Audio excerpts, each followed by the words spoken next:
Go or no go for liftoff. Is it still working? Over? Beautiful. Sounds good in Pinedale. Man, you know, if you sound good in Pinedale, you're going to sound good everywhere on your old tube radio network. You may not find us on your TV, because in case you did not know, we're being brought to you by OTR. Brought to you by 27.085 megahertz. Brought to you by RADI. The Old Tube Radio Network. And as Mr. Freebird, Billy May and the orchestra, and X4000 remind us that it is RADIO, that time of the week where it is okay to jump into the radio room and take a transmission on your tube radio set, because the Old Tube Radio Network is here to beacon it across the earth at oldtuberadio.net, oldtuberadio.com. There's a video going on, and of course, right here at Channel 11, the best place to be, 27085 in the Central Valley of California. My name is Dennis, Net Controller for this episode of the Old Tube Radio Network. Thanks for joining us wherever you may be. The shortwave listeners will be checking in shortly, and then we'll be chatting with the tube radio collectors, the tube radio operators that take their time, money, and effort to get on the air and give us all an idea of what your citizen band radio sounded like back in the 1960s and the 50s and the 70s, when basically that's all you were going to hear was the tube radios. And there is definitely a sound and a demeanor, and we will be looking forward to recreating that. The Echo link is up. And I see some of you are out there, so you listening. We'll try and catch you all at the, what are we at? At the Echo Link 94810 on the Echo Link. No, they're telling me I have a boom shadow. I put a new, you can see that there's a new pop screen on the microphone that's about as big as a window screen. So I'm going to pull that down so we don't get shadows. But the main thing is you will be checking in on the radios, and we will be listening for that. The Old Tube Radio Network, starting now, and we are, let's take any early check-ins on the SWL side. Who needs to get in and out? Over. Please do me, Pinedale Control. Pinedale Control, you are duly noted, checked in, logged, and ready to go. Thanks. Good Lord, thank you. Have a great weekend, everybody. Thanks, Dennis. You do a great job. All right, when you're number two, you try harder. Who else is out there? Over. Yeah, 61. All right, 61, we can do that. You are sounding good here in the Midtown on the less than stealthy antenna. And Copenhagen, we've got you checked in. Over. Thank you, sir. There's also another station. Go ahead. What was the number again? Over. And I see there's a couple of early check-ins on the video side. We will get those as well. 24. And 24, yeah, let me get you in and out so that you can set the alarm clock for, early o'clock. Got you, Joseph, thanks.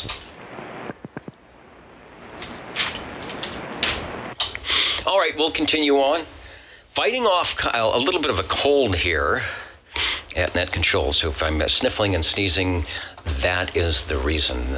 00 is, and this is the 8th week of our 8-week period. So Neil out there in Kakalaki doing a good job.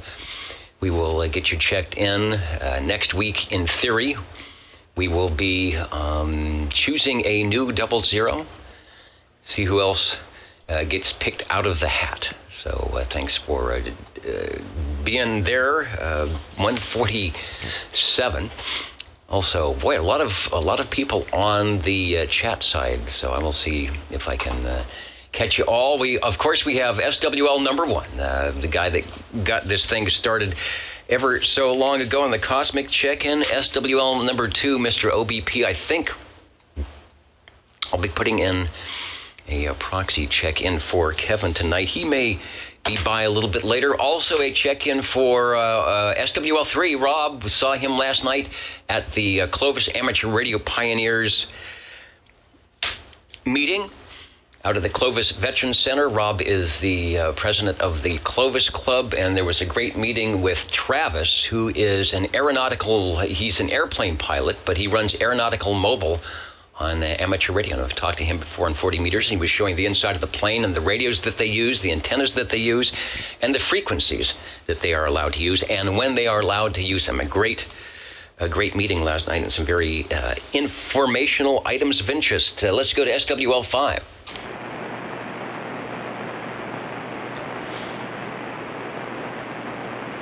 And that would be Levon, who's probably out there. I may have...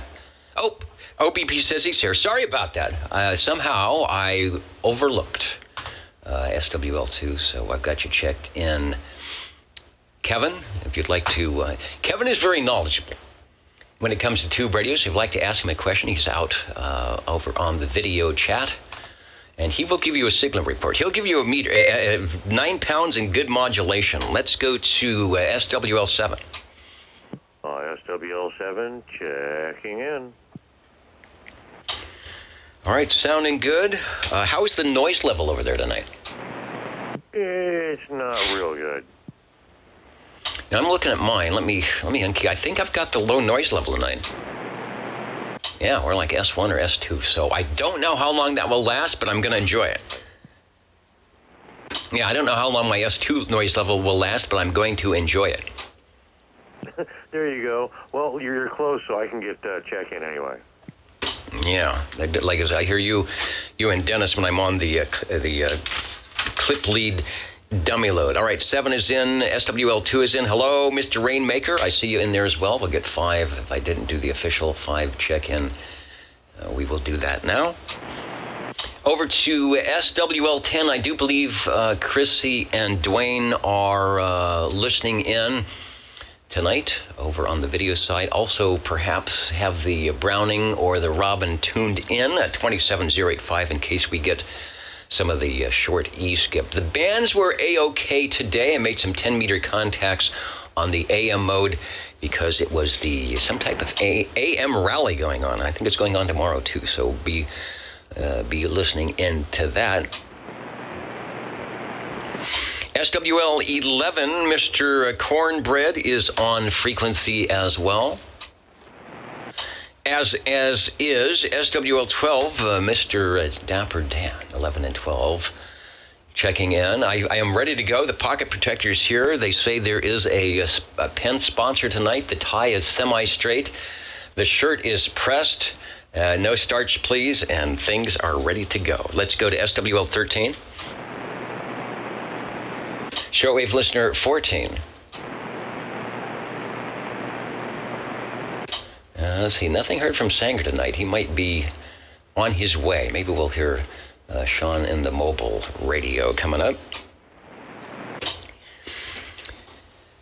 And let's see, where are we going? Got to remember, got to do here. SWL 16. There's a post-it note to get Charlie checked in, and I will do that. Says he's checking in.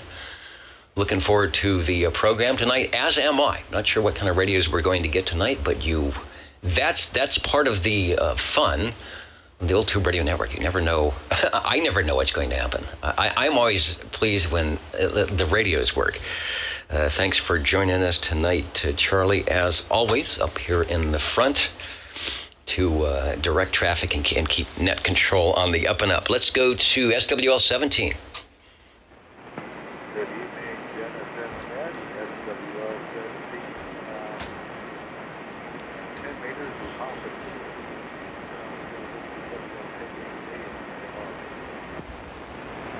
Yeah, I probably made some sideband contacts. I was up on AM. I was listening for FM. I didn't hear any FM on 10. I heard some 11-meter FM down on 26805, which is sort of the new sort of clandestine FM frequency, I guess. So things are hopping. We got you checked in. If I didn't put an X in the square for 00, Neil is there, so let me do that right now up in Kakalaki. In the 8 weeks up on the big chair and checking in. Thanks for that. Let's go to SWL 18. Got a check in for Mikey from Facebook. On the cue cards tonight, SWL 19, thank you, Chet. Everything is looking good. They must have got one of those big, bold magic markers or whatever they call them. They're illegal to sell now because of graffiti tagging or something. So I don't know how you got that, but it looks good.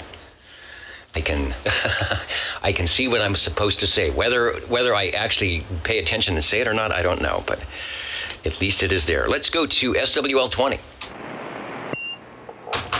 Number 20 here. Please check myself in, 29 and 54. And I will have a radio of interest tonight. All right. Always have one or a few radios of interest, which is a good thing. And we will be listening and waiting for that. Thanks for checking in.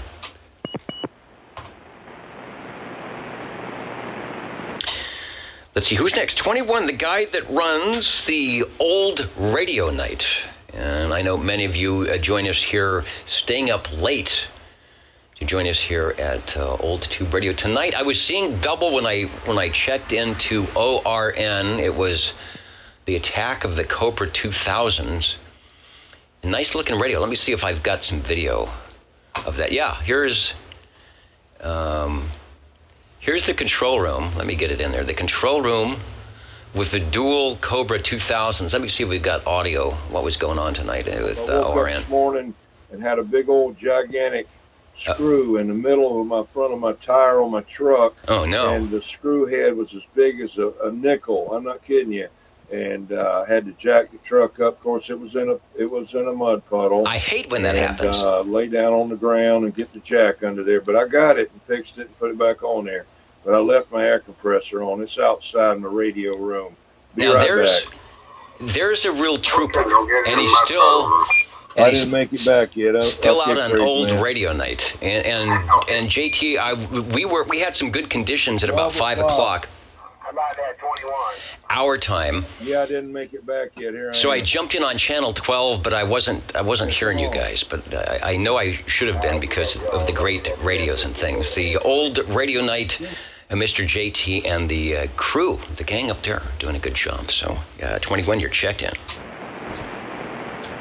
And I hope you got the tire fixed. I've got a slow leak in mine. I think of the same thing, but I looked on the tire and there was nothing the size of a nickel, so I gotta look and see if something has messed up the tread. And you always hope if you got something like that, it's in the tread, not in the sidewall, because that means it's time for a new tire. You can't fix it. Let's go to, is it Echolink time? Yeah. I'm gonna jump in over, let me fire that up. And jump in over on the Echolink link and see if we can get a hold of Tyler up in Anchorage, Alaska. KL5TW, KB6GFD. Got the Echolink set up tonight. There is a bit of a delay, but... Let's try this again. Good evening, Dennis. Good hearing you out there. Wish we'd could have got on 085 about 3 hours ago because we were talking down into your neck of the woods. Conditions out there doing really, really good. You could have heard my old Skipper 71B on the air. Hopefully it'll be coming around our ways. Dennis, good hearing you out there. Thanks for running the net and the show, and as always, you're looking good and sounding good. 295 Alaska, waving back at you here. All right, thanks for the shout. Sounding good on the Echolink link, putting the X in the square. I got into the air chair late. When I did turn it on, like I said, I was hearing a lot of skip. I went to see if I could get JT, and I couldn't. I was hearing the Hawaii down under station, so probably in that little window, things were going on. So yeah, I bet I would have heard you had I been listening correctly. on the Palomars. We'll do it again. As you know, we're getting more sunlight, so probably the beginning of the net might be able to get you checked in and sounding good via the uplink. Thanks for joining us, KAB6 GFD. All right, Tyler up in Anchorage, Alaska, who we have heard a few times on the Palomar radios before, and we're hoping to do that yet again, conditions permitting. Let's go over to SWL 23. 23 Skidoo is probably out talking to the gentleman in the FCC cruising van, telling them that the old tube radio network is not a faction to be dealt with lightly when it comes to keeping the rules the way they're supposed to be. We do what we do. So I'll get Mitch checked in. He should be checking in with the report coming up. SWL 24, as you heard moments ago, checked in early. Over to SWL 25. Hello, Dennis, and 25 checking in. All right, good to hear it. You guys have the evening off tonight, it appears. Oh, yeah, a welcomed weekend off. We've been busy and an opportunity to catch up on pruning and yard work and much needed pruning, and I think I'm going to be sore tomorrow. I got piles of stuff everywhere, so it might have been more fun just to play music, but we had the time off and thought we'd get some stuff done around the property here. Anyway, thanks, Dennis, and back to you. Yeah, you've got a lot of things to take care of over there at the ranch. I've been out at 25's location. In fact, we did a couple of net controls, nets out of his location on the Browning Eagle, probably the radio that he's talking on right now. And it's one of those places when you stand at one corner, you have to kind of stand on your tiptoes and look across to see the other part of the QTH way out there. And I've got to do some mowing and pruning myself. So you have given me the impetus to stay in bed and not do it, because I know it's going to happen. All right, thanks for checking in. Right on, Dennis, and this is the radio that you checked in from. So anyway, thanks, Dennis. Back to you. All right, back to me in the studio. Thanks. And Dan, Sacramento Dan, you know what? I wonder if we've got a quorum on the Echolink. I don't remember how many connections I am allowed. I opened it up. To multiple connections. So we'll go to the Echolink, get some people in and out, and see what happens. We've got a few coming up. So check in later, and then I'll check to see how many of my connections I allow. But I thought it was multiple, and we have multiple connections. So Dan, I don't know if you're back yet. I hope you're having a good time out at Quartz Fest. Waco TR. And enjoying the items. AJ6 PD on Echolink. All right, let me see if we can get to Tony on the Echolink here as we are on the old tube radio network. Hello, Tony, AJ6 PD. Take a transmission, over. See if 145, who is remotely thank you, checking Dennis. in. Tony, AJ6 PD on Echolink, remote from Monterey. Can I have an early check-in, please? See if 145. Yeah, not a problem. 145, we've got you checked in. Hope you are having a good time in Monterey. It's just starting to rain here in Fresno, up in the hills as well. No doubt you probably got some rain going on there as well. We've got you checked in, and thanks for joining us, KB6 GFD.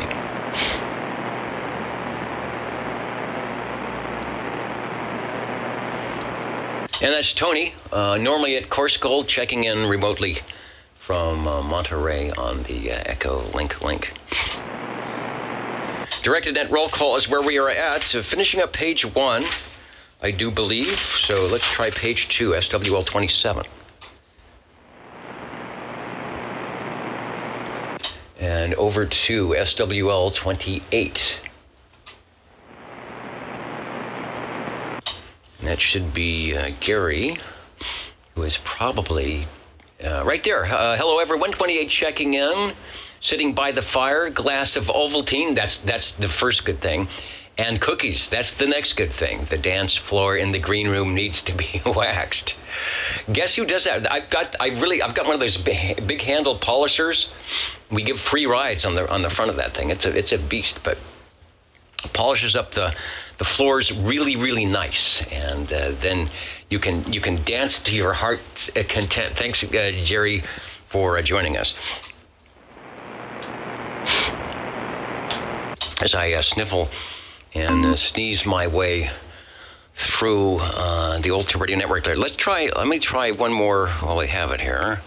Let's try another Echolink link. Since we're in the Sacramento area, although Dan may not be close to Sacramento as I would think, but anyway, let's see if Dan is out there. KA6RCC, KB6GFD, take a transmission, sir, over.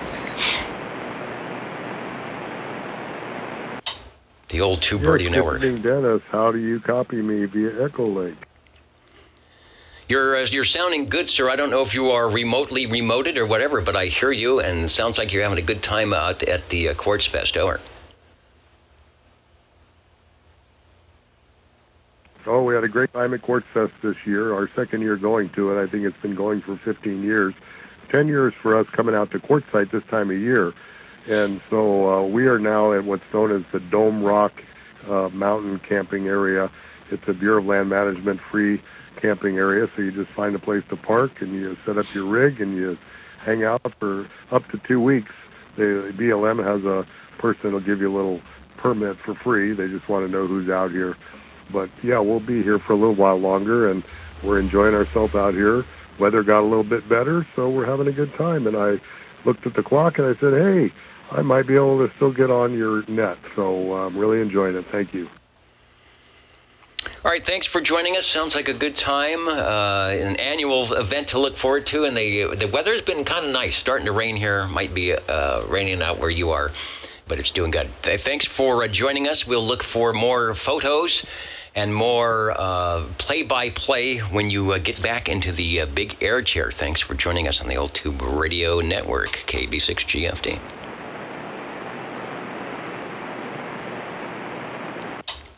'73 to you, Dennis. KA6RCZ is clear. All right, up at Quartz Fest. Sounds like something to do. Let's go back to the check-in list where we have SWL29 on the proxy check-in. SWL30, who is, Dwayne is out there saying hello radio, listening in, trying to beacon through the noise. I don't know. We just haven't been, I think it's going to have to get a little warmer for us to have the nighttime skip. Looking for SWL31.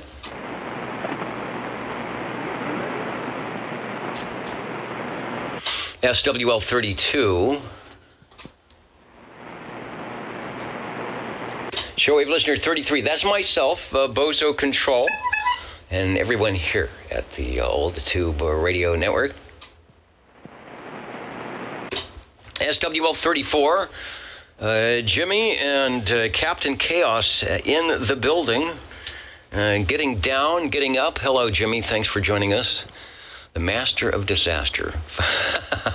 All right, formerly known as Little Toot, just standing by for the train whistle. Let me see. This, I've got to get one of the really nice ones. This is trainwhistle.20.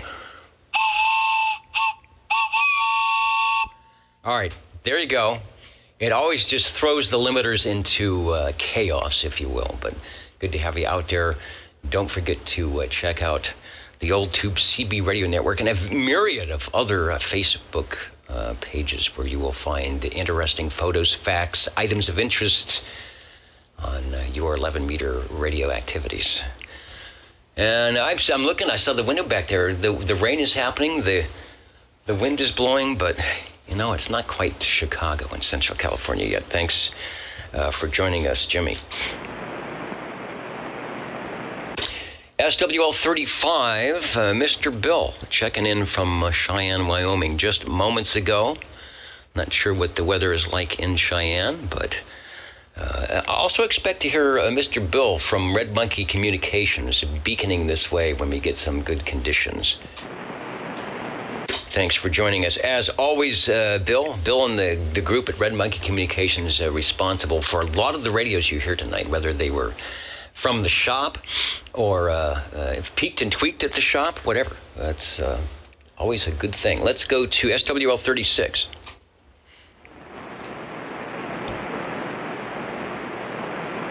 SWL 37. SWL 37. Good evening, Dennis. Good evening, Chris. Hope all is well out that way. It appears that the rain has arrived, so hopefully you are staying dry. Oh, I'm definitely staying dry. I'm sitting right here next to the radio. Good place to be, as we plan to have a good time with the old radio check-ins coming up. Thanks for joining us. You bet, Dennis. The Old Tube Radio Network, Real Radio's Glowing in the Dark, coming up here from Central California. Channel 11 is where we're at. If you're watching live or around and like to see if you can hear what is going on, give it a shot. If you're watching this video a year from now, give it a shot. Sometimes, the signals get stuck in that F layer and the E layer, and they just might come down where you are. Let's see if we've got SWL 38.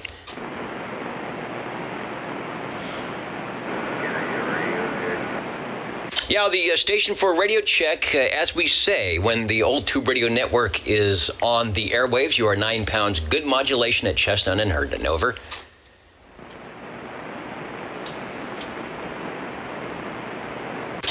And I don't see Sam in. I'll check to see if he's around. Let's try SWL 39.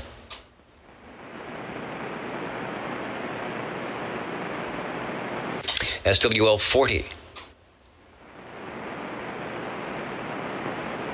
SWL 41, way out there in New York somewhere.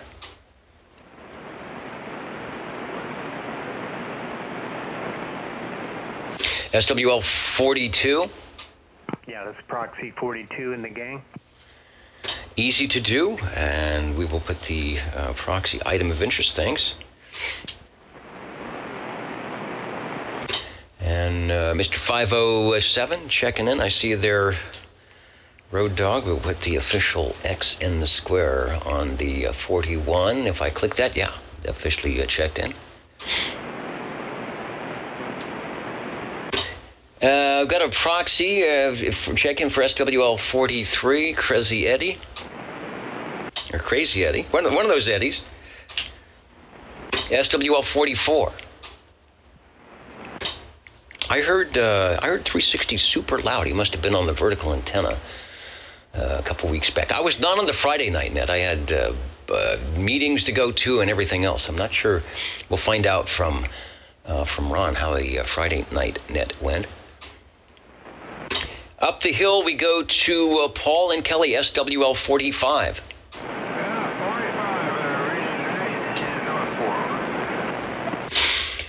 Sounding good into Midtown from North Fork. Hope the weather isn't too wacky up there at the moment, but we hear you just fine. Over. All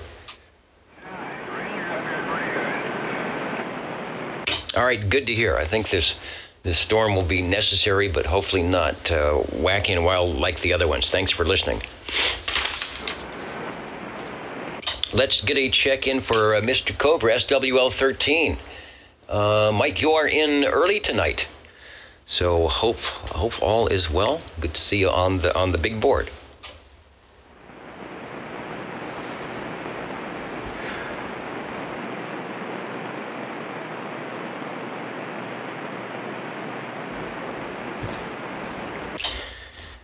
Page 2 is where we are at, where I should be at anyway, to continue on the roll call, SWL 46. SWL 47.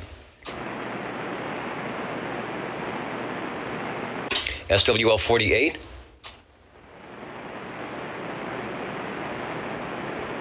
Shortwave listener 49. That's Proxy 49 there, Dennis. All right, Smitty and Sweet Country Mama, we'll get them checked in. They could be by a little bit later, but we'll get them in now. Thanks for that. And let's see, before we go any further, Boso Control honking the proverbial proboscis, saying hello to out there to USAF NEB Nevada.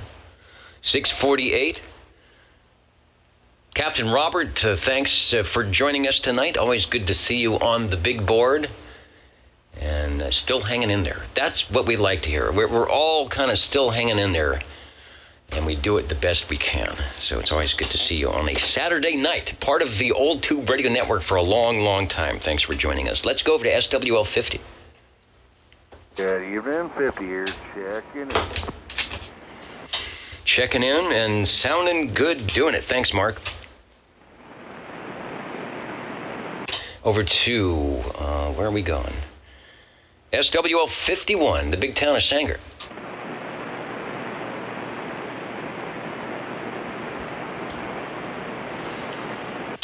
And we'll try the Echo link again. Over to the control room. It's like the guys in the back room at TELUS. I always hear a little voice on my ear saying, "Sounds good." You're on the air. Hello, Aaron.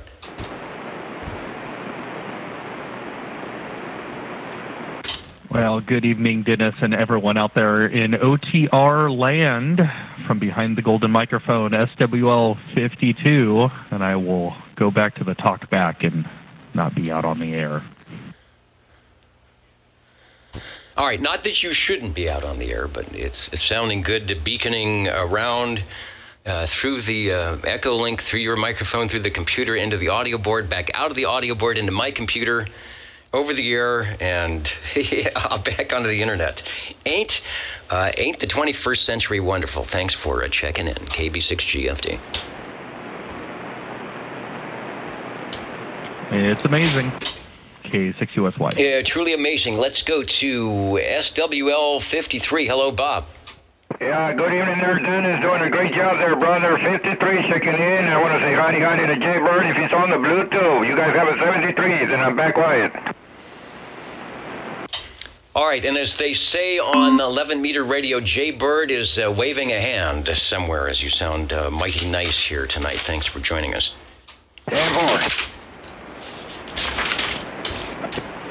Switching to page, you can hear that. Switching to page 3, we still have paper here. We're not digital yet. SWL 54, I wait the check-in, virtual check-in for Mr. Board Jammer. Let's go up to SWL 55, M&M. SWL 56. 56, just because I can. Just because you can, and because you did, I will put the X in the square. Somebody said about, what does that mean, X in the square? Here it is. If you're watching the video, that is, where's the paper? I'll go to the less than stellar. I think it's working. It fell off the table. It actually works better now. Yeah, there it is. There's the X in the square. See the X's, and then away you go, and it's there. It's primitive, but it works. And it just proves that I'm not lying. Thanks for checking in. You're just too exy for your shirt, Dennis. Or my suit or my tie. Thanks. Who's the breaking station? This is OTR. Yeah, this is 777. Check it in. All right, 777, thanks for joining us on the Old Tube Radio Network, on the air every Saturday, most Saturdays since the mid-1980s, beaconing now over your universal media net web at oldtuberadio.net, and there is a link for a YouTube video. Thanks for joining us. YouTube. And there are a lot of people joining us. We'll run the chat here in just a second. Let's go to SWL 57.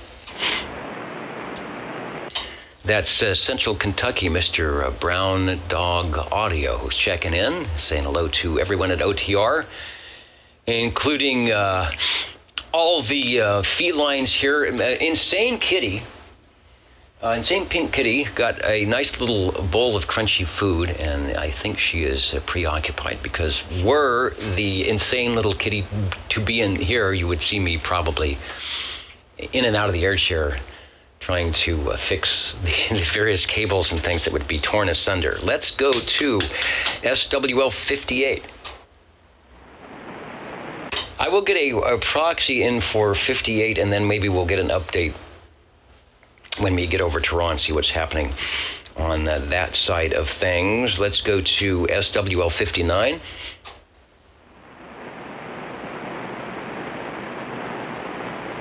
SWL 60. Oh, thank you there, Dennis. We'll get it over to you the best way we can with this old 457 Navajo. SWL 60 checking in. All right, wow, lots of audio there, and I have a Navajo, and I have the original 23B, but this is the Uniden chassis version. So do you have one S meter or two S meters on that? This one has two S meters, and this one is the 40 channel with the clock. Oh, that's the big one. All right, so I must have the 458, because it only has one S meter, but I think it's that same 858 Uniden chassis, which everybody likes. It sounded good. Thanks for checking in. Thank you, Dennis.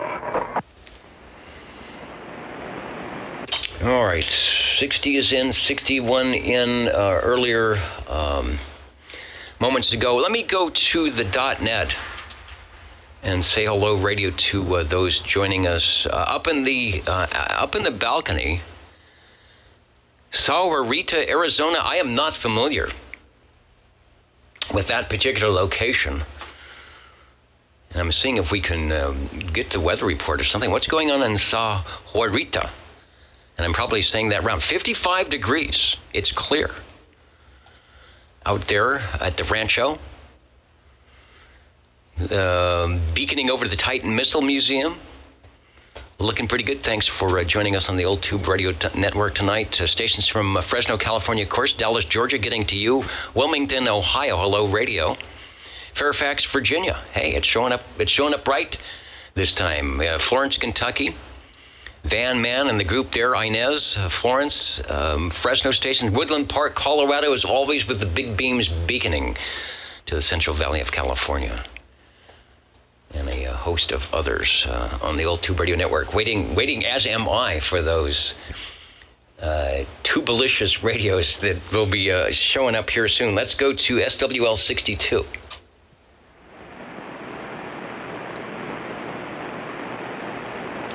Oh, thanks for the information. Caller Radio said it's just below Tucson on I-19. So take Route 66. Take a left turn, take that left turn at Albuquerque and make your way over to, where is it? Sahuarita or something like it. Thanks, Colorado Radio. Let's go to SWL 63. SWL 64.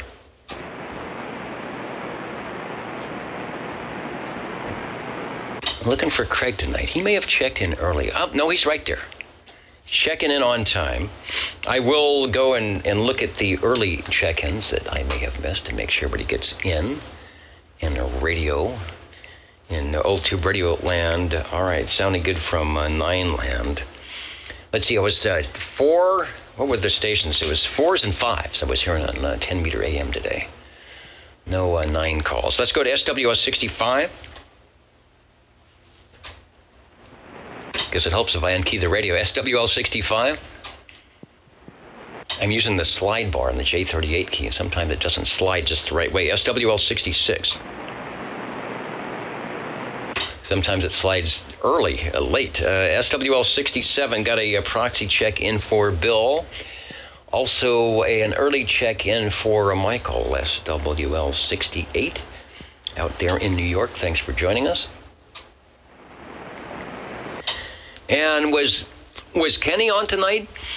SWL 69, I bet he was. I'll get Kenny checked in, because if he wasn't out there tonight sometime, he will be out there listening.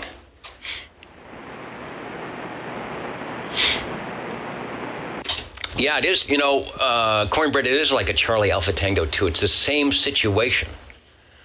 It's a little kitty getting stuck that I have to rescue.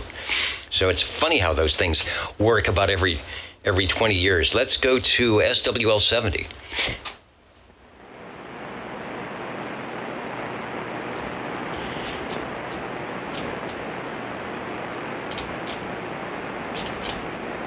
And I'm going to refresh my comments. We've got SWL 71. Stan, who is out there checking in. No contest this weekend. You know, I think there might have been a QSO party that I heard, but and it's not an official contest. The AM thing is like they call it an AM rally or AM roundup. So I think it's just the AM community's just wanting people to get on the air with whatever radio they have that says AM on a mode switch. Because all the stations I talked to today were running flex radios. There was no boat anchor stuff that I could hear, but you know it's out there. Let's see. Stan is doing the VE remote testing sessions all day. Good deal, because I know a lot of people are anxious to upgrade their radio licenses or to make the jump. I mean, you're not abandoning 11 meters. You're making the jump to the amateur radio service to do many different things, whether it's public service or digital modes, or just going to enjoy Cycle 25 as it's getting better and better. And people like Stan make that possible for you can get that little piece of paper, or whatever it is, the virtual piece of paper now from the FCC. So thanks, Stan. We'll hopefully hear some of the stations that you have helped get on the air. Let's go to SWL 72. SWL 73. SWL 74. Got a proxy, or no, got a real check-in for 74 who was listening in from afar, no doubt. SWL 75.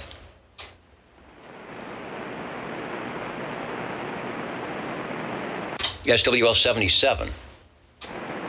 Well, good evening, Dennis. And 1017, the old Tower of Power.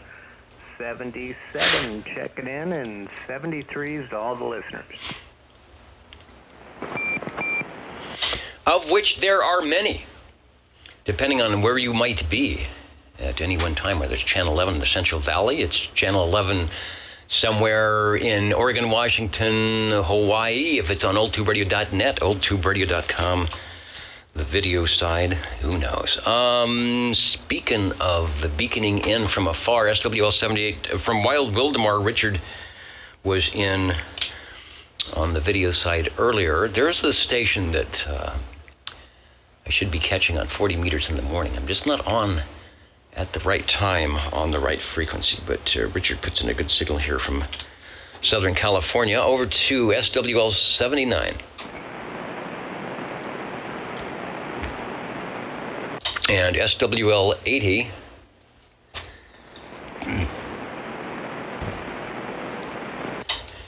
All right, and I might make it through here tonight. I don't know. Let's go to the. Oh, let me go to the chat side and see who I missed at the top of the program. Here we got Bob and Steve ready to go. Dwayne and Chrissy checking in. Talking to Cornbread. Foxman 362, a Uniform X-Ray 362 is checking into OTR tonight. As always, thanks. Thanks for joining us. Mark S. Doing the breaker, and we are broke. We are braked, and we are broked. I didn't see that. JT's asking if anybody tried to have a QSO with the balloon. I guess before it was terminated. Wonder if it had an APRS beacon going on. I don't know. Foxman 362 making contacts to Montego Bay, Jamaica on one of those frequencies. So the band is definitely open and looking good tonight. Kenya is in. All right, I see you there, 69. We definitely got you checked in. Break. The break, go ahead. This is the Old Tube Radio Network. Good evening to the One Element and the One Tube Network. My goodness, that balloon came down with one pop. All right, well, they must have got the right spot on the balloon, so I don't see it beaconing anywhere. So maybe somebody made a few contacts. Sounding good on the One Element. Sometimes if you have a one balloon, one element, you've got to keep it going. You know, you don't let it Don't let it blow away in the wind. There's Mike 157 checking in as well. Richard KQX. I remember KQX 5371 on the ICO 7762K. There were a lot of KQXs. I was a KEO. Alex, hello, Alex, checking in from Fresno with President Randy, FCC handheld. All right, maybe that, I heard a station ask for a radio check. If that was you, Alex, I could just barely hear you, but thanks for listening in and joining us. Larry, checking in from Io, the Magic Oz. Yes, Larry, I am using the J38 key, the slide bar. It's keeping me up and running here tonight. Alpha Kilo 295 saying 11 meters was better than 10. Yeah, it always is. I got the AM stations coming in at 40 over and 11, and they're at S5 on 10 meters. Who knows? Cowboy in the Hog Yard, thanks for joining us tonight on the Old Tube Radio Network. Neil in, we got him earlier, so we're looking good. Talk to Dan on Echolink. Hemorrhoid, hello from the Low Country. Just trying to say hello to all the stations joining us from near and far out. Hopefully you're doing something like this where you are, or you join DD21 on the old radio night. Having a good time. Pittsburgh Estate Sales, good evening, OTR. From Threeland, hope everyone had a nice holiday and a belated Happy New Year to all. Yeah, we're working good into 21st century, still working good. And there's the INT4D, if I'm saying that correctly, from Central Texas, was talking to Texas on AM this afternoon. So thanks to Alpha Delta 8056 joining us here on the Old Tube Radio Network tonight. 390 Wagon Master. Colo Radio, letting us know where things are in Arizona. Van Man is out here as well. All right, enough talking. We are going to visit with Bob and Steve in just a minute.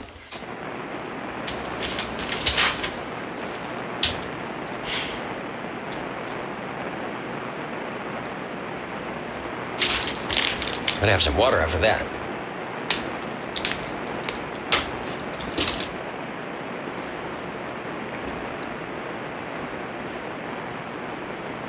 And yes, we will be getting to the tube radio. So as they say, what do they say? Don't touch that dial. 27.085 OTR channel 11. All right, sniffling and sneezing my way through the net tonight, episode 153, the Old Tube Radio Network for February 4th, 2023. The world's most famous groundhog, Punxsutawney Phil, made his Groundhog Day 2023 call Thursday morning, bright and early, predicting 6 more weeks of winter. It's raining right now, so he did a good job. And he was wearing the, at least at some point, he was wearing the OTR shirt. We've got the size correct this time. Yeah, it's hard to go shopping for a groundhog, isn't it? Because they have 11-meter shirts for mud ducks. You can get any size you want, but you want a groundhog, that's a little bit harder. Phil emerged from his burrow on Gobbler's Knob in Punxsutawney, Pennsylvania for the first time this winter at 7:25 a.m. Saw his shadow as thousands of people watched on a chilly morning in western Pennsylvania. According to tradition, if tradition serves me well, if Phil sees his shadow, he returns underground. If he doesn't, he stays above ground, interpreting the shadowless day as a sign of spring. The Jingle Singers were at the garage sale, or at many garage sales, actually. They like to do that. And they found a Swan 1046. Very, very rare. And in fact, Swan doesn't even like to fess up that they even had a 1046. And it works. They've got it set up in the lounge. We had some stations here that I think had a 1046. So we used to have the Swans and Siltronics be the most heard radio. So they are around there. The Swan 1046 is up in the lounge if you'd like to see it before you leave tonight. At the bar from Florence, South Carolina, Rogers Barbecue House. We are very good at getting non-international food. The cuisine from right here in the U.S. Rogers Barbecue House, pulled pork barbecue sandwiches, coleslaw, baked beans, and fresh hot cornbread. Did someone say cornbread? Just out of the oven. Join us after the net. And as always, the drinks are on Bob and Steve. If you say the magic words, don't forget to feed the fish. 27.085 OTR Channel 11.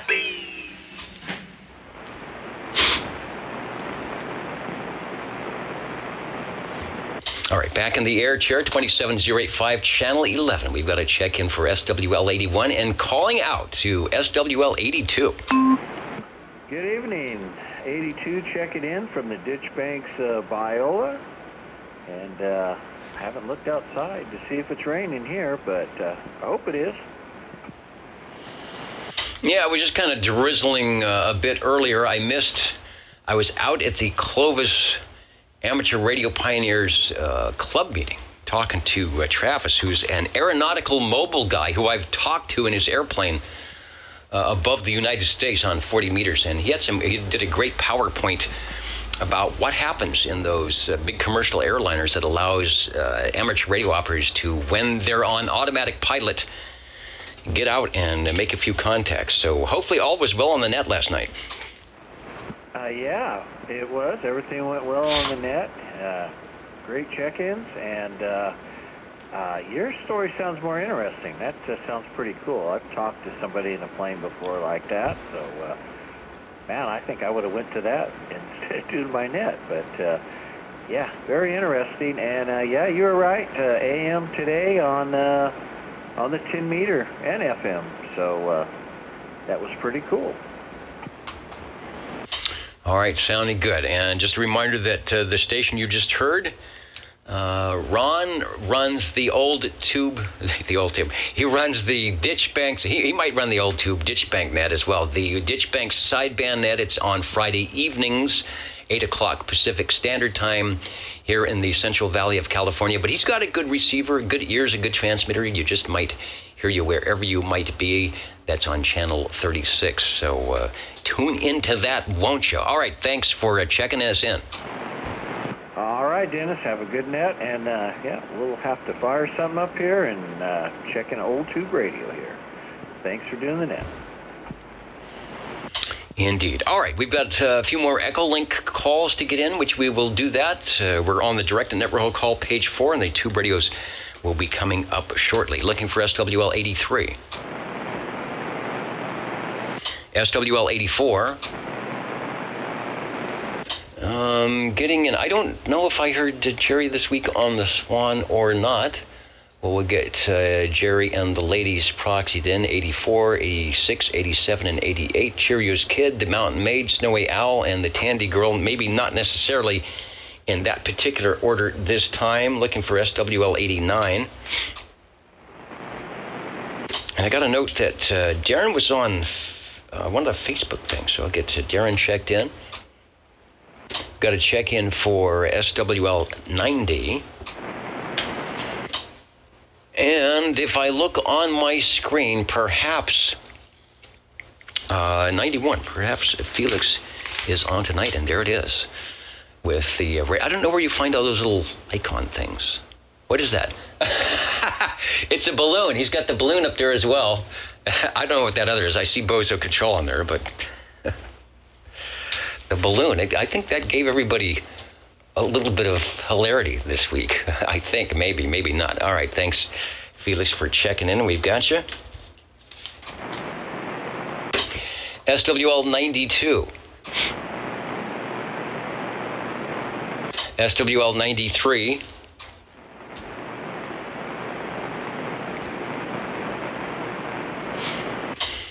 Let's head over to Warthog 95, SWL 95. From beautiful Orlando, Florida. Looking good, sir, and we've got you checked in. Thanks for joining us on the Old Tube Radio Network. Let's go out to the Kerman raisin fields, or whatever. I don't know what they are. Almond fields, or what's out there in Kerman? SWL 96. Yeah, 96, checking in, Dennis. Sounding good this evening. Yeah, you got big signal. Nice audio beaconing in here tonight. Sounding good. We've got you checked in. All righty, well, thanks for checking us in. All right, thanks for joining us on the Old Tube Radio Network from way out on the other side of wherever. Let's go to up to Boston and Jim and SWL 97.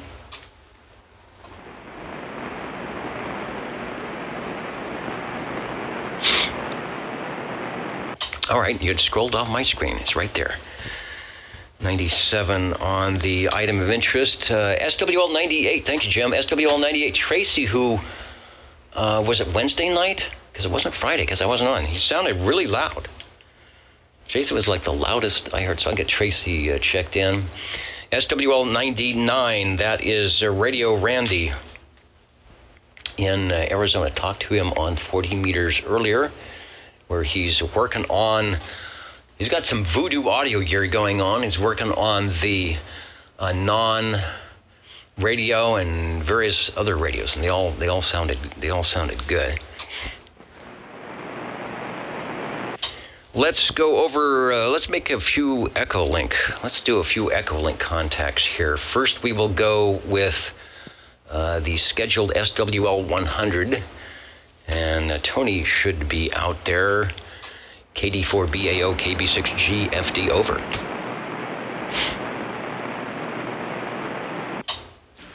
Good evening, Dennis. Please check in SWR 100, KD4BAO. All right, 100 is checked in.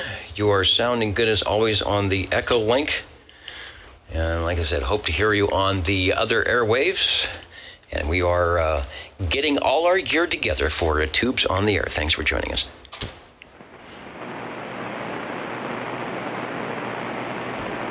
Let's stay with the Echolink link, and let me see. I've got a couple. Let's see if Charlie, who I believe is up in Alaska. Charlie, I know there's a bit of a delay, so hopefully you're hearing my call right now. So head over to the Echolink and see if you can take a transmission on the Echolink link KL5 Charlie from Kilowatt Bravo 6 Germany, France, Denmark, over. And Charlie was listening in last week, and see if we can pick us up. Yes, I got you. This is KL5C. Charlie Brown, the original in Anchorage, Alaska. I kind of messed up last Saturday. I did digital's too easy, I think. I don't know with this cheater repeater, but yep, I'm hearing you good, and I had a really good time checking out all those radios last time, and can't wait to see some more. Thanks a lot, though. 73, Charlie Brown from Anchorage, Alaska. Is 18 degrees. We got a warm heat wave going here. Yeah, it's above the 0 mark, and I guess wind chill is not putting it down. So you have to put on extra stuff that you don't already have on. Sounding good. All right, glad we caught you this week.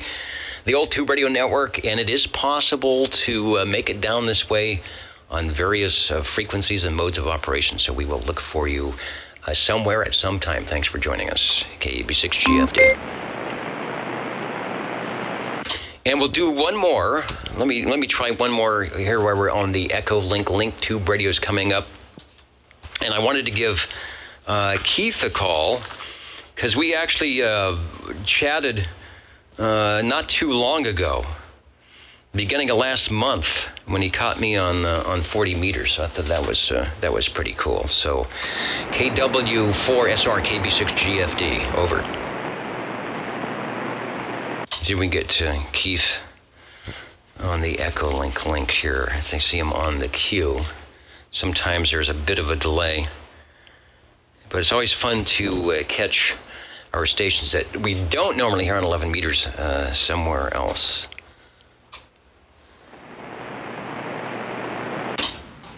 Hello, Dennis. If you can still hear me.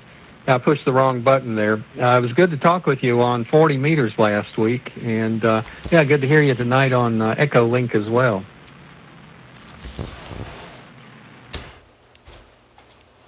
All right, got to get my transmitter on the Echo Link fired up. Yeah, you surprised me, because I never, the band usually isn't that long on 40 at night, but you got a good receiver to pick up the likes of me. All right, thanks for joining us here tonight. Wanted to say hello, radio, and we are headed off to the Tube Radios. Thanks for joining us, KB6 GFD.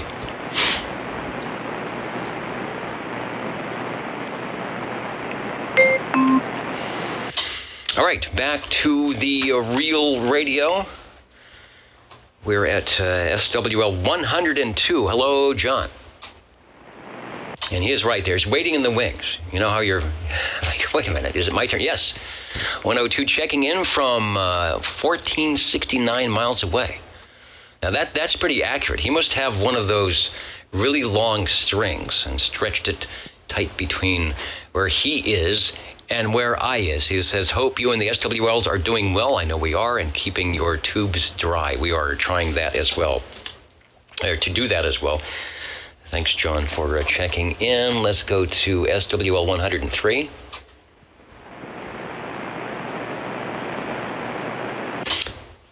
And then, to SWL 109.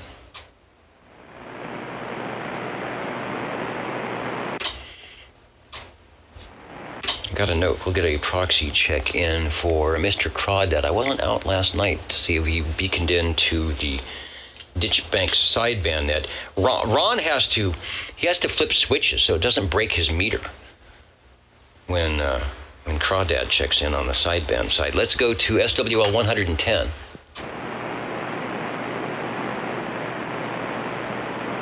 And Brian says the 40 meter, we'll call them contingent, is out there tonight, checking in the basic, Dennis, and making sure the pocket protector is straight. SWL 111, I did see Robert in earlier on the chat. Usually I will hear him beaconing in from Reedley at some point, but I didn't hear that tonight.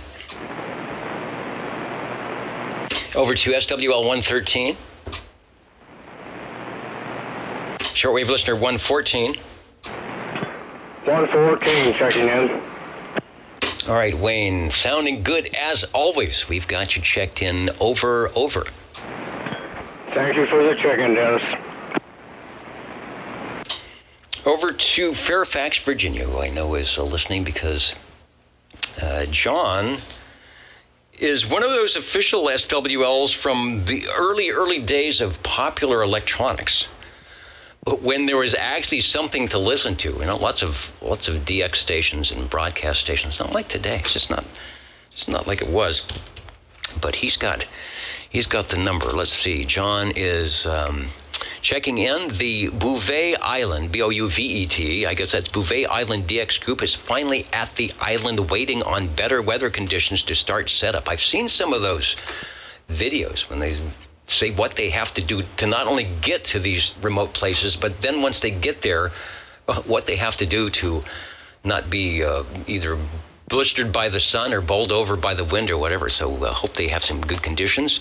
So they're going to start setup. Hopefully they will be in operation sometime next week on the Bouvet Island. So check your DX spotting to see if your 100 watts and a wire can get into those guys. That's something I've never done, and I'm sure I'm not mentally or physically equipped to do that. Let's go over to SWL 131. Shortwave listener 133. SWL 135. SWL 135, checking in. All right, glad to hear you in the radio room. The weather is behaving. You're sounding good, and you are a patient person. Thanks for checking in. No problem. It is raining out here now. Yeah, it was drizzling a little bit, so you never know. And Mark S. over on the chat side, I don't know. If I could get another antenna, I suppose we could have some HF check-ins. But then, you know what? We would never we would never get to the radio. So I'd have to say, if you're going to check in on 40 meters, you need to be doing it with the boat anchor radio. Cliff, speaking of boat anchor radios, you might have one for us, so keep it ready because we're just about at the tube time. Over to SWL. Oh, we got a 137.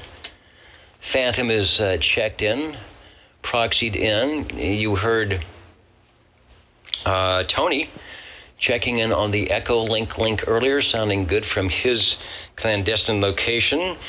We got 145 or 147 Neil in as 00, and again at 147. So thanks, Neil, for a good 8-week run. And I have to check. I think you may be in the running again with perfect attendance. Let's go to SWL 188.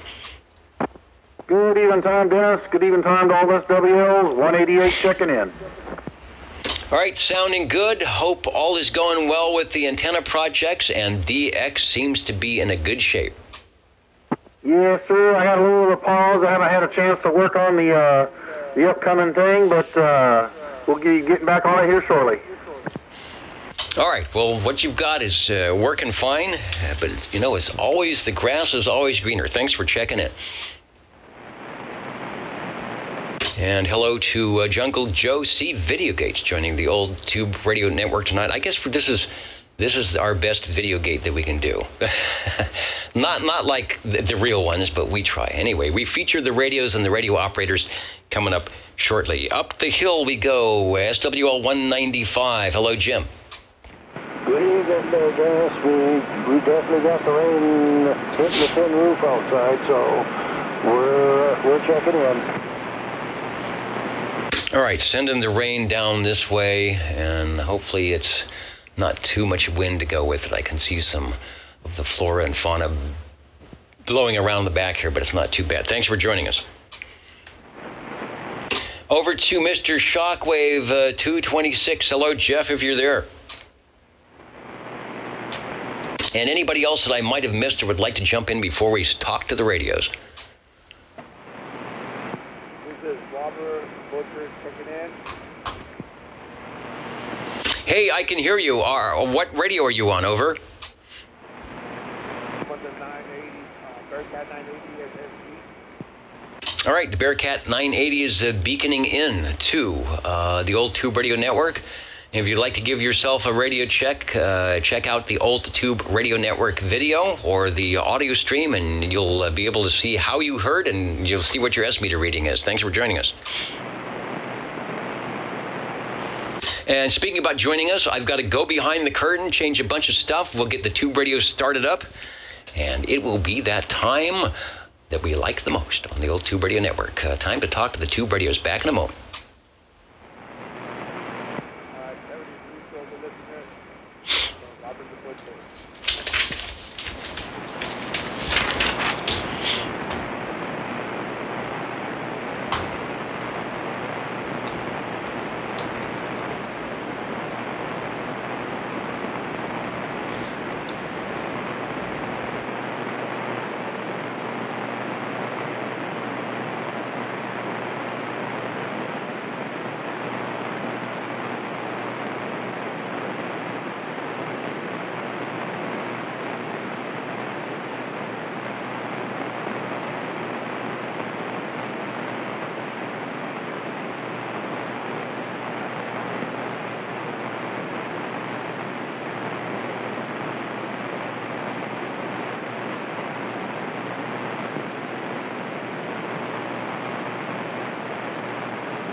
You are listening to the old, tired Tube Radio Network. You may not find us on your TV, because in case you did not know, we're being brought to you by OTR.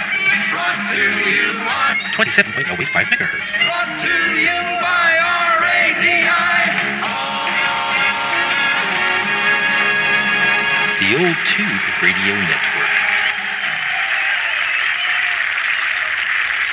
All right, I see the modulation meters moving in the proper position, which is a good thing. But what we are really waiting for and focusing on is those tube radio check-ins, and I'm sure there will be a few of them. I'm going to do, so I don't forget, we get out of the way, we're going to fire up one of the tube radios here in the control room. Why is it? Seems dark in here tonight. Am I just not in the light? All right. Anyway, firing up the tube radio here. The pocket protector pen brought to us tonight, if I can get out of that little crevice there. Tonight, sponsored by Whirlpool, RCA and Whirlpool. That's it. Just a generic. Let me go to the less than stellar close-up cam that fell on the floor today. I think is working better, but there it is. And this is a very nice-looking pen. Whirlpool and RCA. Just trying to focus there.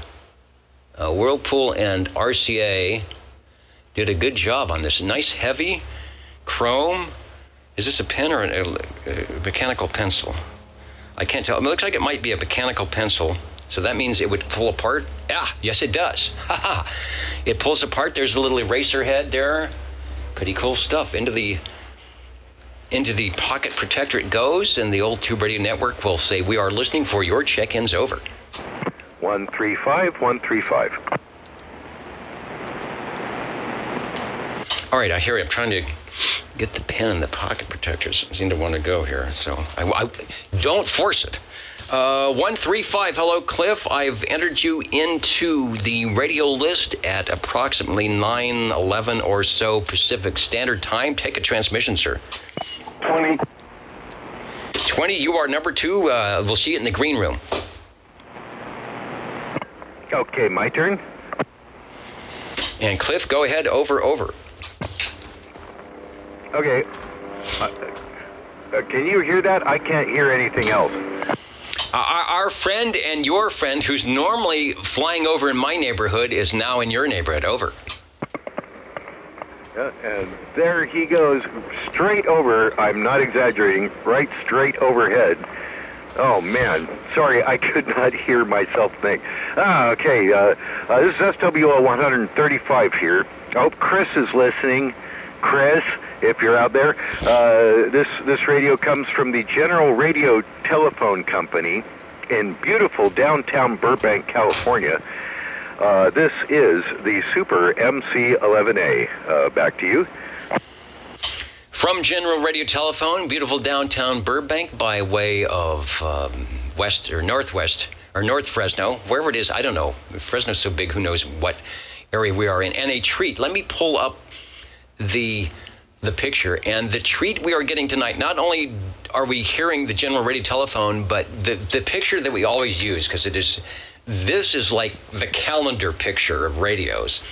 And tonight we are actually going to hear the radio which we have looking at week after week. So this is it, the radio out of Cliff's collection, the golden copper brass. I don't know what color you would call that. Super MC-11A with the GRT logo on it. Back to you. Yeah, if you've got that picture, the one I usually see for Chris's radio, that's why I was yelling for him. Yeah, that's my radio. It's the very one that you're hearing now. I don't think it's quite as loud as Chris's, but I hope it's doing a halfway decent job. There are 9 tubes and all 24 channels. This one actually has channel 24 in the blank space in between 23 and 1 for full 24 channel performance. Let's see, I haven't got any of the filters in right now. The NF tone, now what did that stand for? I don't know why my mind blanks on that every time, but it's not narrow frequency, it's, narrow filter, something like that. That's out anyway. You and everybody else sound so much better without it. But the distance switch is in, so I can hear everybody. Back to you. Yeah, good. You know, we never talk about the switches. Let me get to, I think I can get a close-up here at the bottom of the radio. Yeah, the picture is so good. Everything is just super clear. There's the 24 channels. We'll talk about that. The, is it NF? Yeah. Narrow frequency. So I'm wondering if they put in a filter. I don't know if that radio runs a Collins mechanical filter or not. I don't think it does, but I could be very, very wrong about that. And I'd be curious to know what the bandwidth is. If they're listening 8 kilohertz and it switches down to 4 or something like that. I mean, yeah, it would help when the band conditions are bad, perhaps. But when we have good conditions like now, you want to have that full fidelity. Distance local, sort of a switchable RF gain, perhaps. The radio bullhorn and the ANL in and out, which you may or may you might need it when you know who is flying over. Over. Yeah, you never know. Oh man, yeah, it does narrow up the audio frequencies when I turn it on, and it really does help with noise. But like I say, it also takes away from some of the audio fidelity too. Back to you. All right, but that's on the receive side because your audio fidelity is fine. You are loud. You know, Chris, his microphone seems to have maybe just a fuller bandwidth on it, but for loudness, radios are quite similar. In fact, let me back out, and we'll see the microphonium at the top. I don't know if that's the one you are using. This the CM Charlie Mike 3. Over. Yeah, sorry, I forgot to mention that. Yeah, I only have the one microphone for this radio.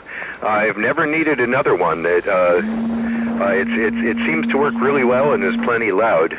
But yeah, it says General Charlie Mike -3, CM-3, and it is a non-amplified handheld plastic type microphone. Question? This is the question frequency. Go ahead. One question. On the bottom part of the scale on that, on the meter there, you have a 0 on top of 0, 1, 2, 2, 4, 3, 6, 4, 8, 5, 10. What's the odd difference between that? Over. Are you asking me or him? Either one, whoever has the answer. Harvey? I'll take a guess. What was the question? I'll take a guess. We're looking at the S meter on the General Radio Telephone Super MC11A, the top of which is calibrated to be a, what is that, 40 dB over, it might be 60, but a 40 dB over S meter, which makes sense. I don't see any calibration for SWR, but there's a dual scale on the bottom of 0 to 5 and 0 to 10. So I'm thinking because that radio has the ability to go Civil Air Patrol, and it has the ability to, using the back plug, to put it into I'll call it a business band mode or possibly a CAP mode. Perhaps when you have the plug in, you would be reading from the 0 to 10 scale to be accurate, such that accuracy is whatever it means. Or if you have it not plugged in, which I believe, Cliff, you do not, then you would be, and Chris does not either, you would be using the 0 to 5 scale for your output accuracy. That is my guess. I believe that is correct. What do you think, Harvey? Yeah. Well, at least I got my question answered. And we'd like to do that here because most of the time I cannot answer any of these questions, and your question is very pertinent to our radio, and you know about these radios. In the mix right now, the General Radio Telephone Company's Super MC11A, as I understand, their last radio that was type accepted by the FCC, and maybe their last radio, because the Super MC12 may or may not have been an official General Radio Telephone before they went to Skyhawk. Let me see what I can say about this, and we'll go back to Cliff. He was correct, the 9 tubes. The final amplifier is 6GE5. The modulator output, the ECLL 800, which is probably one reason that the type acceptance was a little bit iffy on things like that. Very bold to have that type of an output tube in a supposedly 5-watt DC input radio. The 12 AX7A. There you go for some tube rolling. Talk to S9 Radio, who is doing that now with his Brownings. He might post a video on the sounds of different tubes for audio. And I'm thinking that could be a difference, too, between your radio and Chris's radio, is that he has probably a Primo 12AX7 in there. Over. Could be. I'm not sure if there's anything special about this one, but it works pretty well. That it does. And that it does. All right, radio number 1, which you can find if you've got a Sam's Photo Fax number 22, in the CB22, I should say, page 45. There's 2 transistors in that radio, and they're probably on the back or near the backs to make it, or to help it go 12 volts, which I think it does. That's the way I understand it. In fact, the manual says if you put more than like 14.8 volts into it from your car, you can actually blow out those transistors. And you don't want to do that. All right, put up the S meter so you can give yourself a radio check later on. We'll also do a frequency check. Take another transmission before you go. Wow, my freaky counter is actually showing it pretty much dead on. Just flickering between 4.9 and 5.0. But hello, see how I'll check out the old S meter and see how it did. Did you get me zero beated yet? Yeah, when I went to, let's go back to the picture. When I went to the zero beat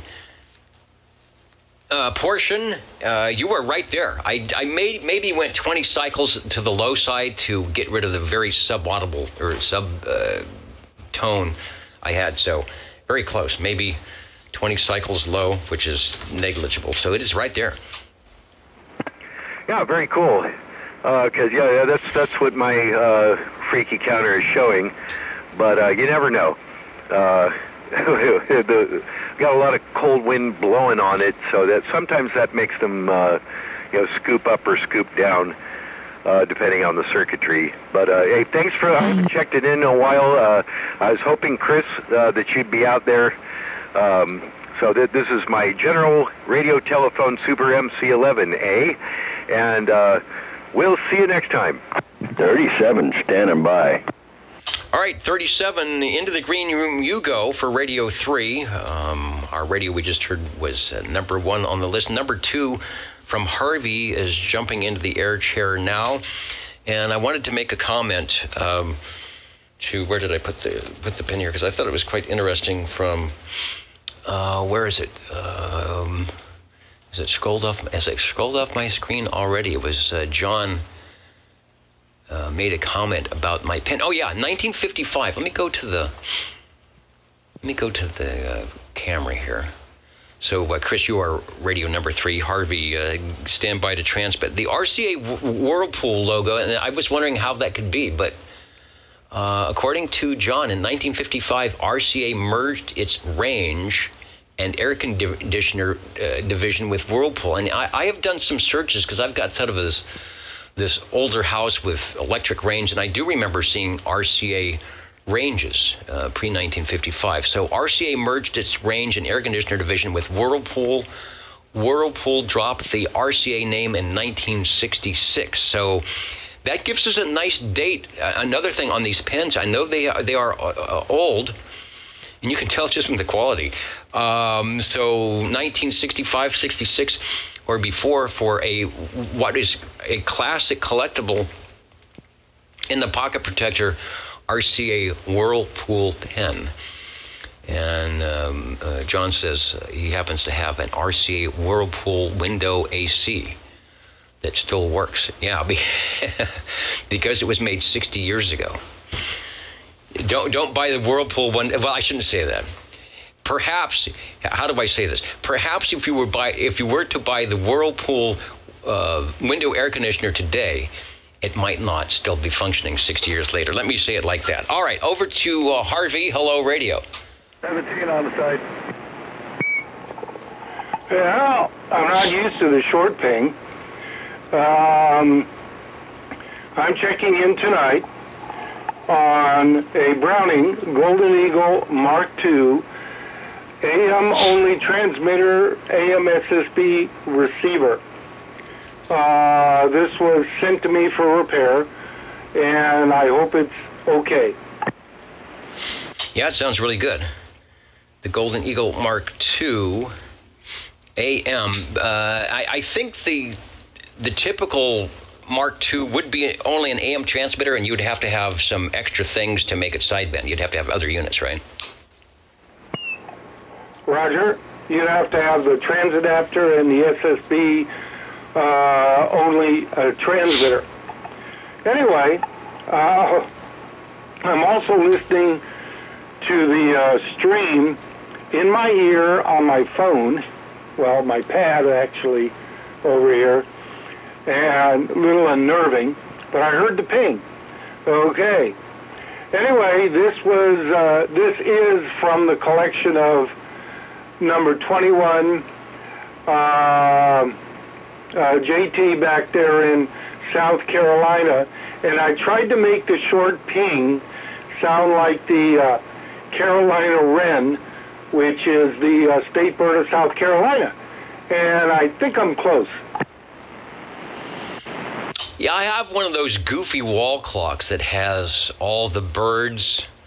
You know, it chimes the birds on the hour, but I don't know if the Carolina wren is actually on there or not. But we'll let you take a few more transmissions. I've got a shot up, but I think it's the R68 T68.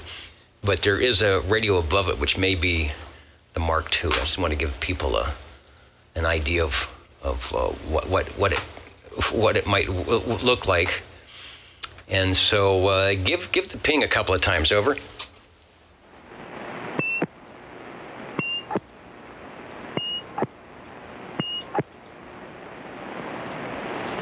All right, it's a mating call for somebody. He also wanted a long ping. So there's a switch I put in the back, and you have a long ping. All right. I don't know if you want to demonstrate that or not.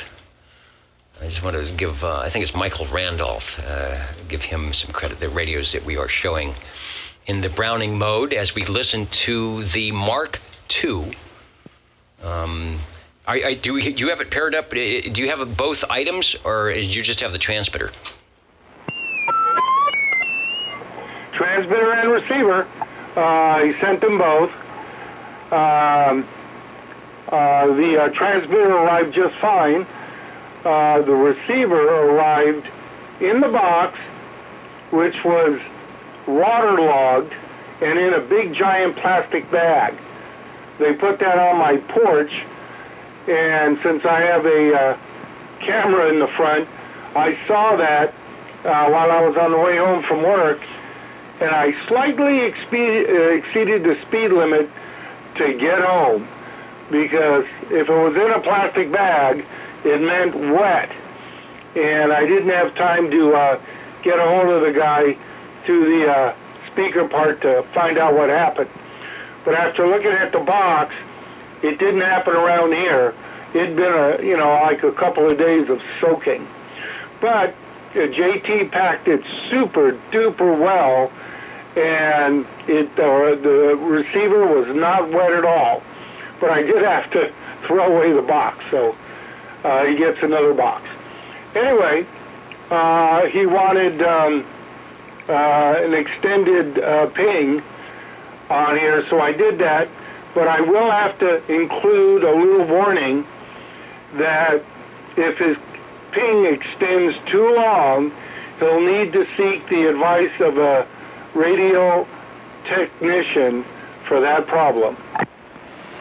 Yeah, what is it? If the ping is longer than 4 seconds on the long ping, then you should consult some electronic technicians. All right, sounding good. Taking a little bit longer with this because I do believe JT is listening. It sounds really good. The audio is nice. If you want me to, I'll do a frequency check. I don't have to do that.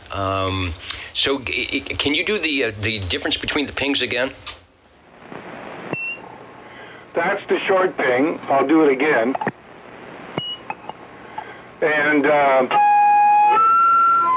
That's the long ping when I flip the switch while talking, which isn't recommended. Sorry about that. Let me unkey and do it. Yeah, you have to kind of let the capacitor recharge. Anyway, it's pretty much done.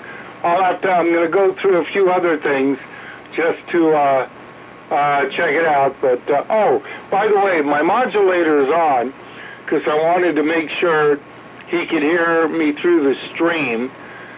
Do I have a hum at all in the background?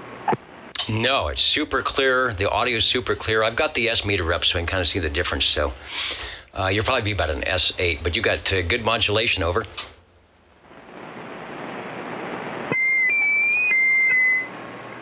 Okay. Yeah. Lowering the dead key on the modulator. Alrighty. Yeah, I had a little problem tuning it, but it's tuned. The audio is being provided by the radio and me with my voice and an amplified D104 turned way down. He, unfortunately, when he got this, it had a 4-pin Cobra plug on the transmitter. He wants me to leave that so he can plug a lot of his mics in it if he should want to do that. But unfortunately, I don't have too many 4-pin Cobra unamplified D104s that I could plug in here. So I had to choose this mic and turn it way down. No, it's good. It's just really good audio. It even looks better when you reduce the carrier. I've got it about 28.4, 7.5, 8, so it's well within FCC tolerance on the frequently.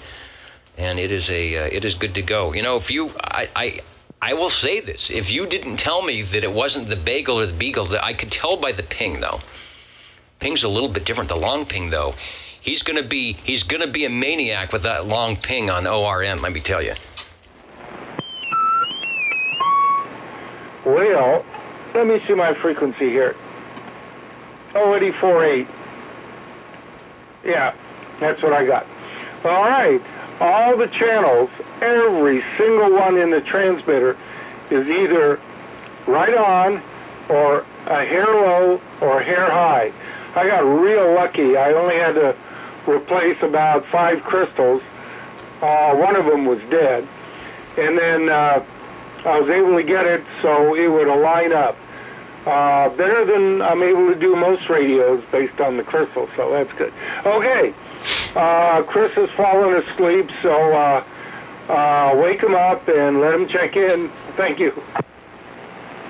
All right, thanks for checking in and sounding good as I sniffle and sneeze my way through an old tube radio network here. Chris will be next up for Radio 3. I heard Eric. Eric, if you're listening, we got you for Radio 4.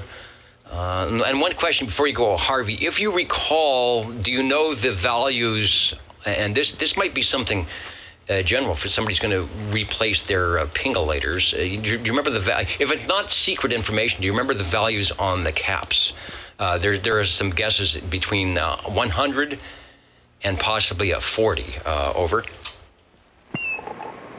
Oh, I waved the mic in front of the receiver thinking I was on long ping. 20 microfarad, I believe, was the original cap, 20 at 450. The original cap, in fact, let me look here. I've got the schematic up right here. As I say that, naturally it's on the wrong page. Come on, Harv, where is it? Here we go. Let me look. 20 microfarad at 450 in the Mark II, the Mark III, the older ones, same thing. The Mark IV, for no ping, had a 2 microfarad cap. Okay, so did you add one to that radio to make it ping longer? I waved it again. I can't believe it. Yes. I had to. so that you can get the chirp and you get the long ping. I'm going to be working on it further, and if I can find what I think is another little issue with it, then I might be able to change back the caps to a standard set for short and long. Right now, short is actually got a longer cap ping in it, a ping cap in it, and the long has a little bit more than usual. But that's what it takes to do this. So I'm going to check some other things in here and see if I can figure it out. If not, it should operate fine. I have the ping resistor upgraded from, I think, a quarter watt to a 2 watt resistor. I found a couple that were burned, so I replaced them. Anyway, it should be fine.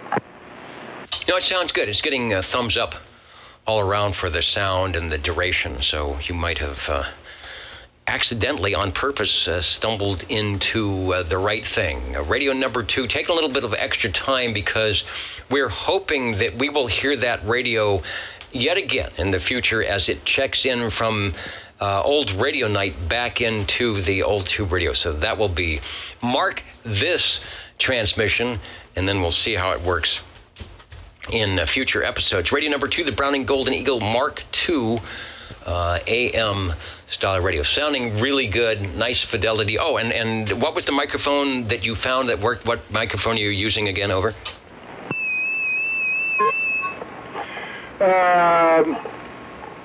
Amplified D104 UG8 stand. This one happens to be painted blue, but doesn't matter. And it's turned almost off.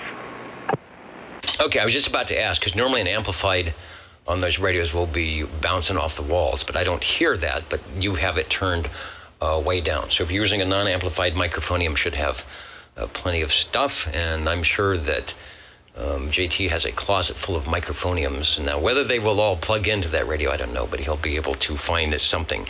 Sounding good, Harvey. As always, thanks for your good work and information.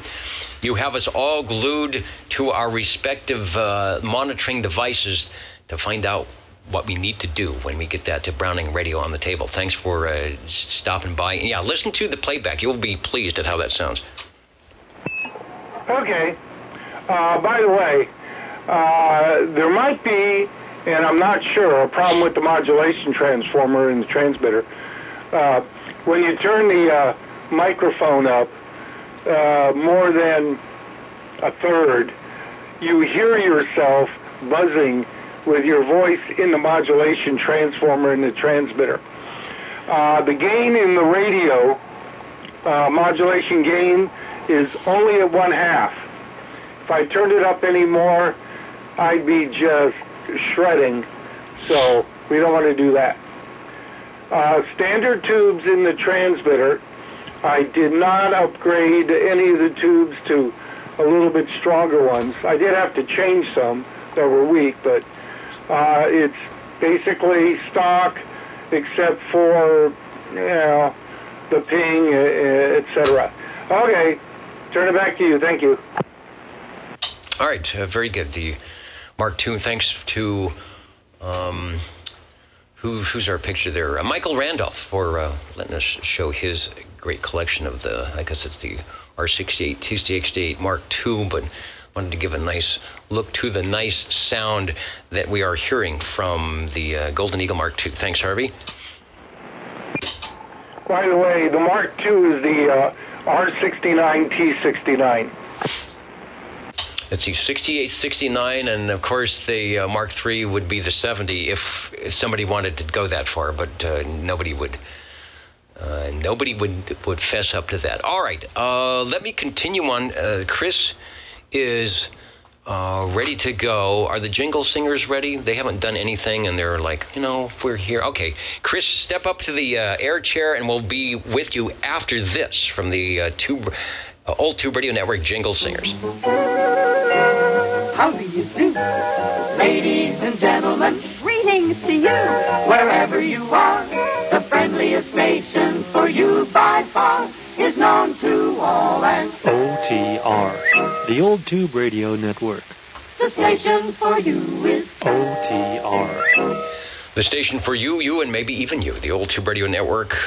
Chris is with us here at about 9:39 Pacific Standard Time. A lot of you staying up into Sunday morning, and even beyond, depending when you're listening to this. Joining us early morning, Germantown, Wisconsin, as always, and our good friends up there in and around Pendle wavelengths, and Briarfield, and Southfield, and Hereford, where it is, the sun is coming up at 5:55 a.m., 32 degrees, under partly cloudy skies near Nelson. Thanks, as always, for joining us on the Old Tube Radio Network. Hello, Chris. Hello, Dennis.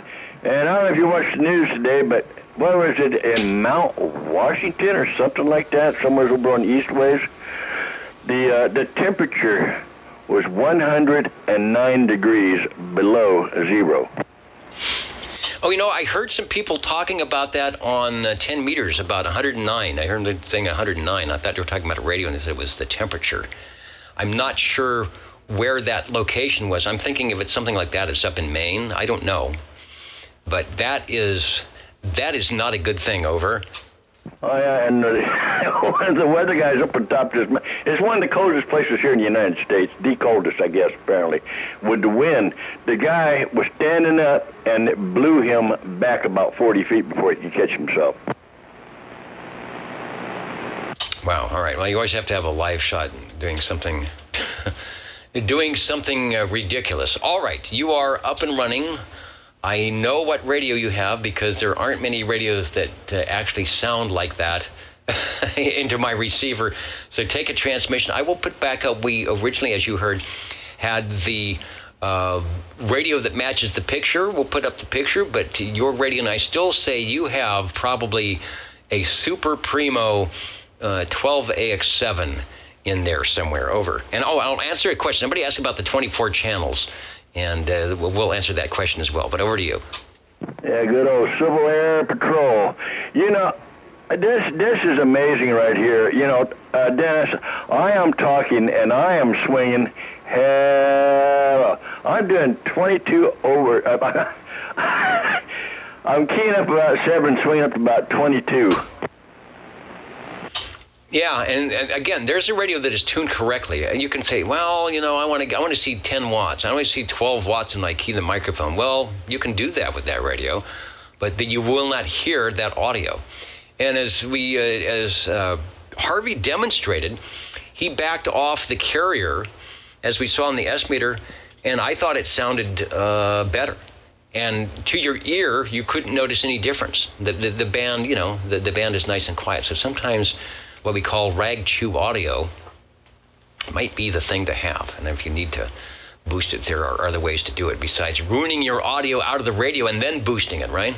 Keep the radio stock and make the audio great, and then when you boost it, it will sound very nice. General Radio Telephone Super MC11A. Question from SWL52 about the 24th channel. In the prior radio from Cliff, he said it was 27,255, which in the day would have been 22A, which I'm thinking that's probably what it was. It was set up for 22A. Now, after 1976, 77, it became channel 24. The radio says 24 channels. In yours, I do believe it is truly in the Civil Air Patrol frequency. I think we found that was true. And when you go to the part on the dial, and I forgot to ask Cliff this, it does say CAP. There's a CAP on there, right? I will tell you just 1 second. Okay, Cliff, if you're listening, you might rotate that dial around to the extra spot. And I'm just wondering if there were different versions of the radio, if it says CAP or if it's just blank or whatever. But I'm pretty sure with Chris's radio, it will say CAP, and he does have the Civil Air Patrol frequency. Quick comment? Quick comment. Go ahead, over. Yeah, okay. Mine is blank. Yeah, that's what I was saying earlier. Mine doesn't say anything there. It says help above the 9, but in the 24th channel position, in between 23 and 1, and it is there, and there is a channel 24 crystal, I guess, in there. Mine is blank. How about yours, Chris? No, it says CAP on it, and then also on channel 9 it says help. And apparently there were some different names for Channel 9 on that radio. So there you go, 2 different versions. Civil Air Patrol, I wonder if that's an earlier version. I don't know. And then the blank, and I bet, Cliff, that was a 22A crystal, which is what it would have been before 24. So if it's the original issue, someone might have stuck what was 22A at the time, or later on 24. All right, very good. Thanks, Cliff, for jumping in. And let's see, under your radio, it says 24 channels under the dial because we're looking at it. So, Chris, if you have enough light under your tuning dial where it says Super MC11A, is there lettering underneath that? Does it say 24 channels? What do you have? Over. Oh, yeah, it says Super MC-11A. Underneath that, it says 24 channels. And underneath that, it says volume. Underneath that, it says on and off. Okay, I just want to make sure that if there was a CAP version, it didn't say Civil Air Patrol on it somewhere to let you know that's what you have. All right, we were talking about in the NF tone, that's your first button next to the volume.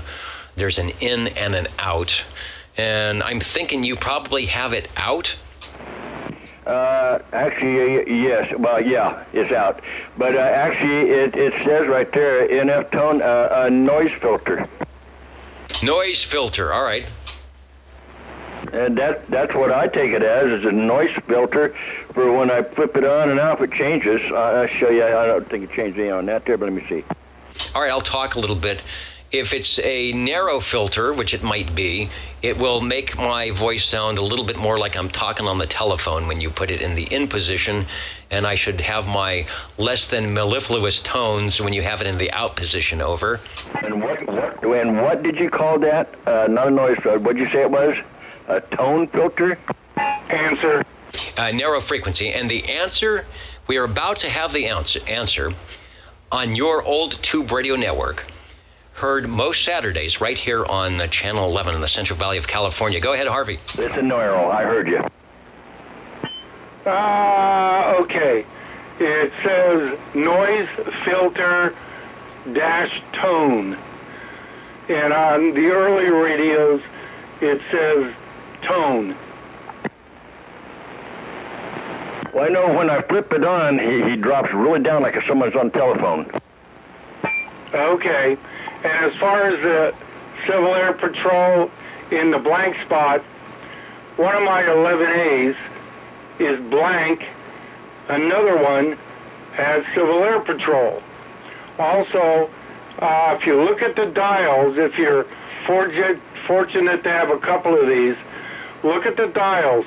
Some of the numbers and lettering for CAP and such is kind of small, and other dials it's big and bold.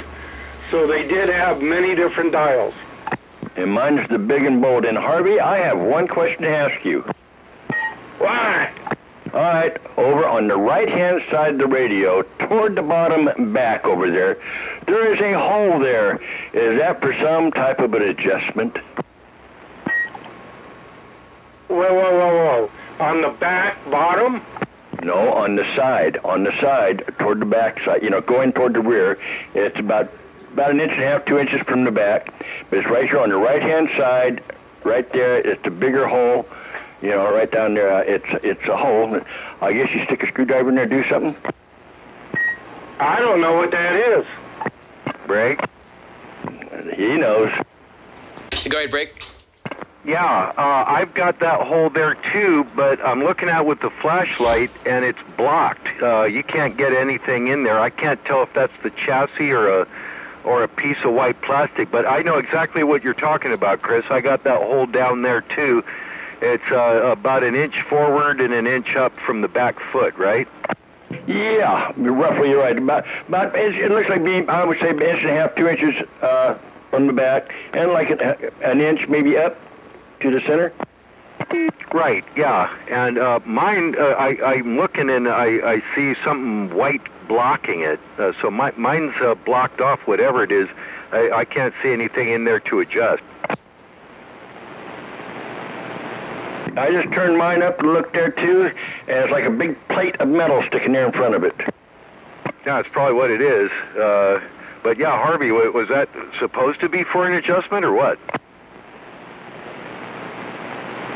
Oh, gosh, you guys, I can't move fast. Get the book out. There's no adjustment there that I know of, but let me look and see. In the old days, on the back, well, on the side toward the back, was a hole cut in the cabinet and the chassis for the old, what do you call it, Cliff, the old antenna connector thing. Oh, like the old Motorola type antenna connector? Yeah, that's what they had in the early ones. Okay, that makes sense. I'm going to nudge somebody. Now I know. But yeah, anyway, Dennis, I never did say, can I check in my general radio telephone? Now, you might not have said that, but indeed for Radio 3, which is where we're at now, I'm marking down the general radio telephone Super MC11A. You are checked in, over.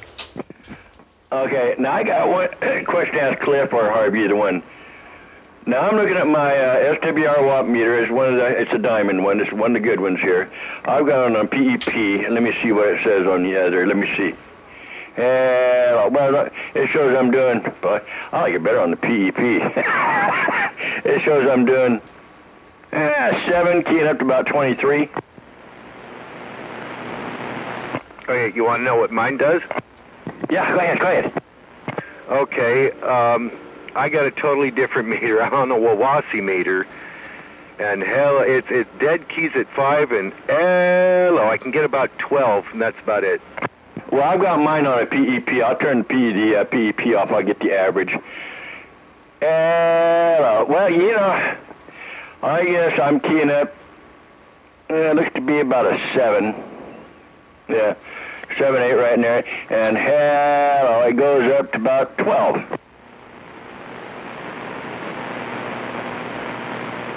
But I love the PEP part.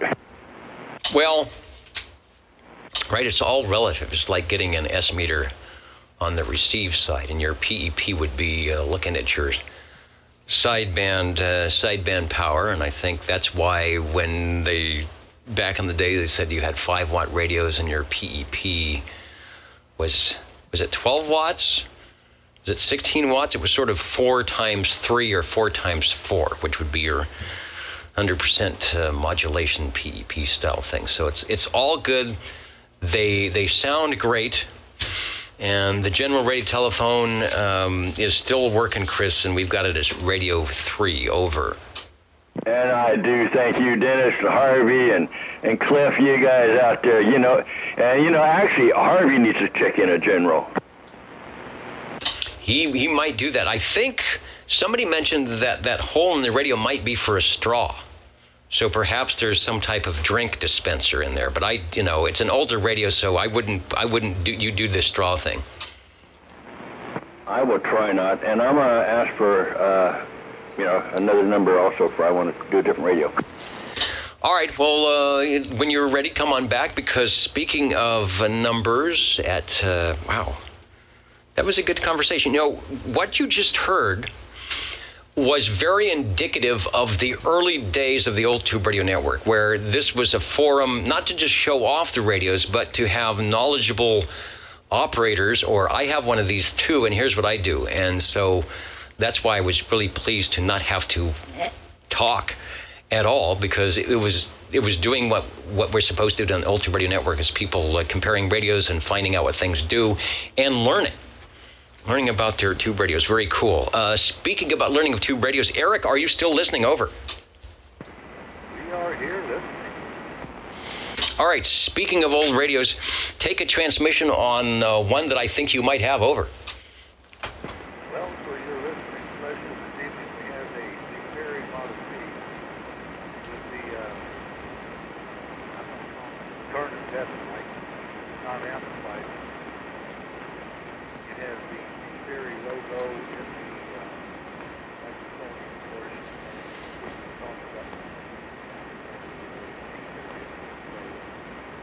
Only 23 channels. Transmit light is on, and as I'm jacking into the microphone, the modulation light is coming on. And looks like it might be tickling a little bit forward. And there you go. And it's nice and warm. It'll keep the toast warm on top of it. All right, T-Berry Model T, I'm showing the 23-channel version. Audio is pretty weak, and if I remember when we talked this last time, it sort of built its way up as you were talking on it. So, not sure. I'm looking at the front. I don't see that it has a fine tune. Some of those Panasonic chassis gave you mic gain in the front. I don't think they'd have it in the back, but so I'm thinking that radio could definitely benefit from a preamplified microphoning, but let's give it a little bit of time. Take a transmission.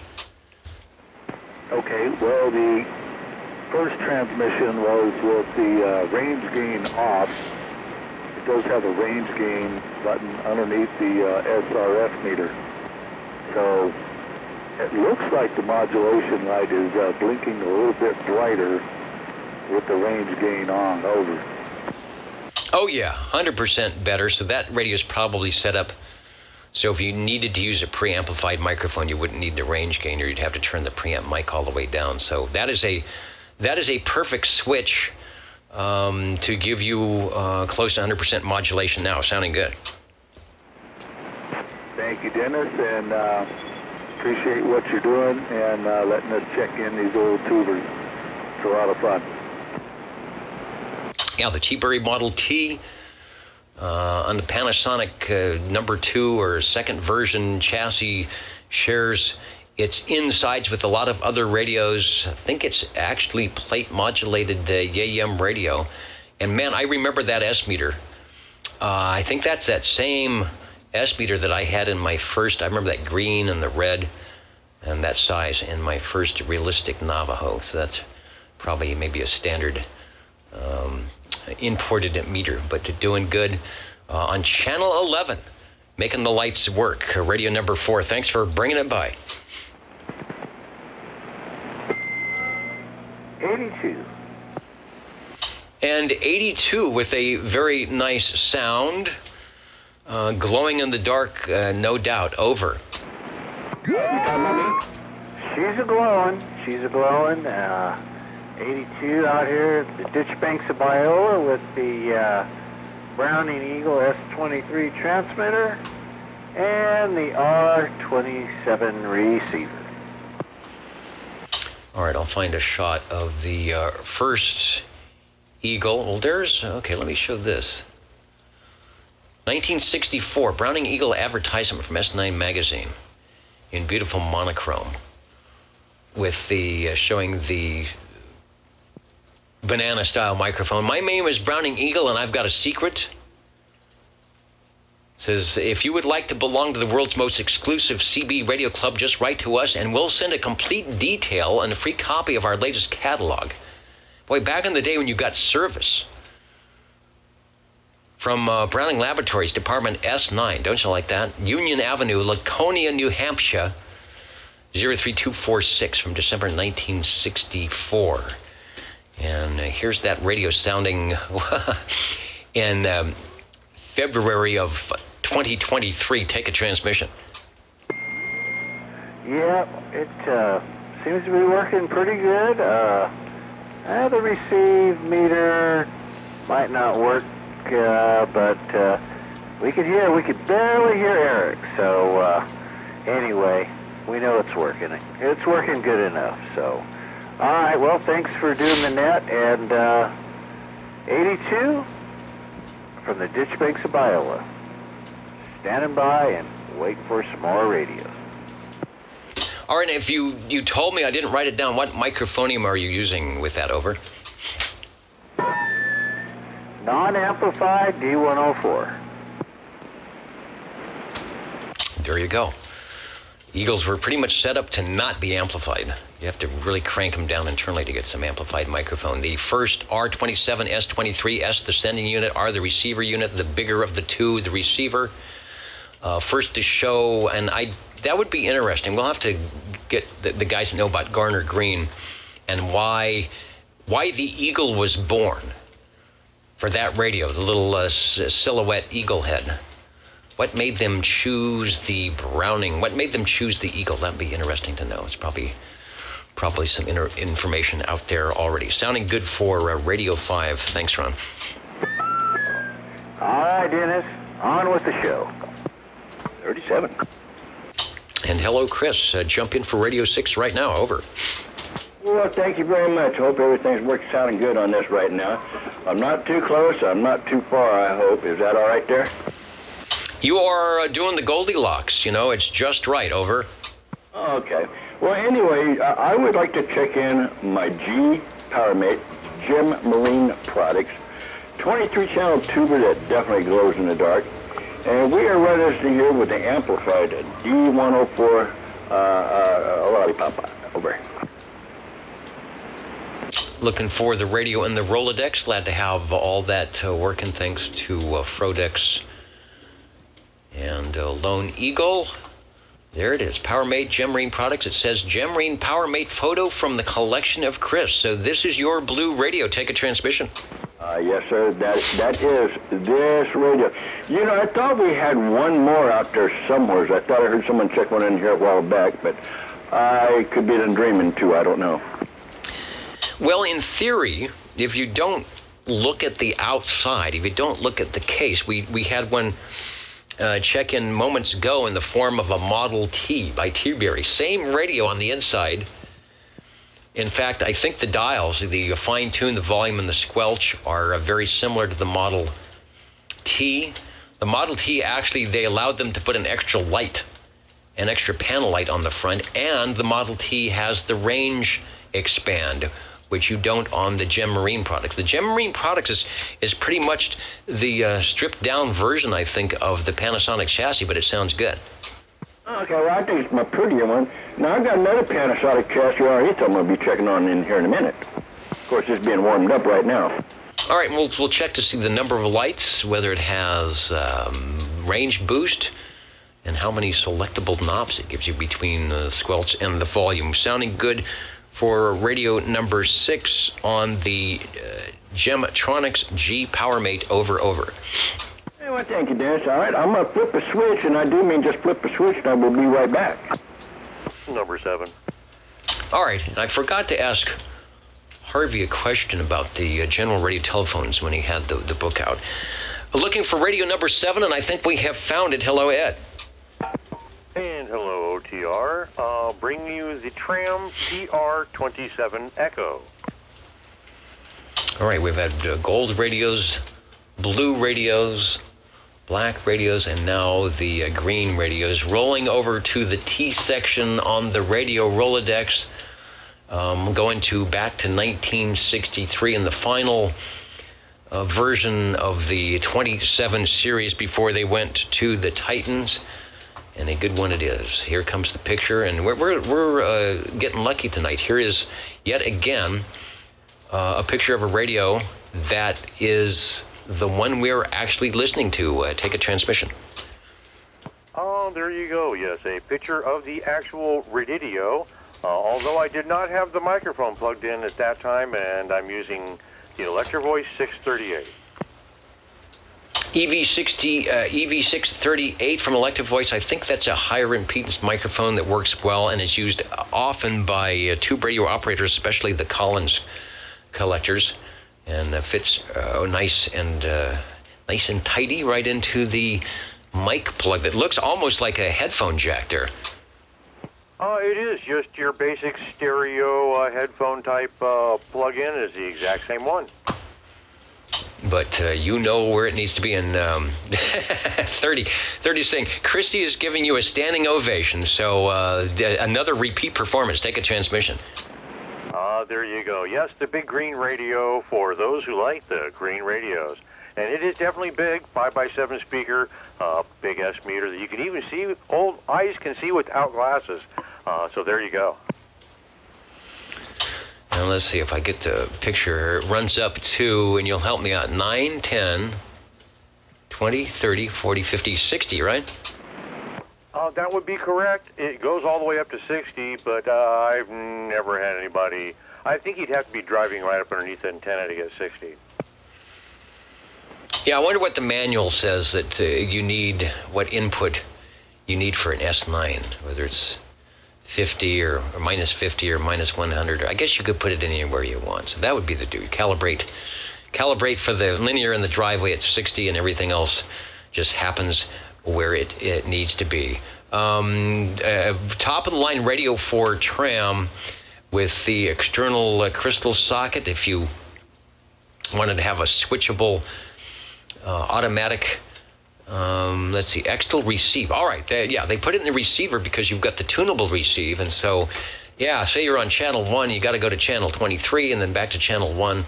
And maybe, your buddies are on channel 1, but you like to hang out in channel 23. You have that crystal hanging out there with channel 1, and when you're ready to move, you change your channel selector to 1, flip the switch, and no necessary of moving that tuning dial around. Although, we all know it's kind of fun turning all those knobs.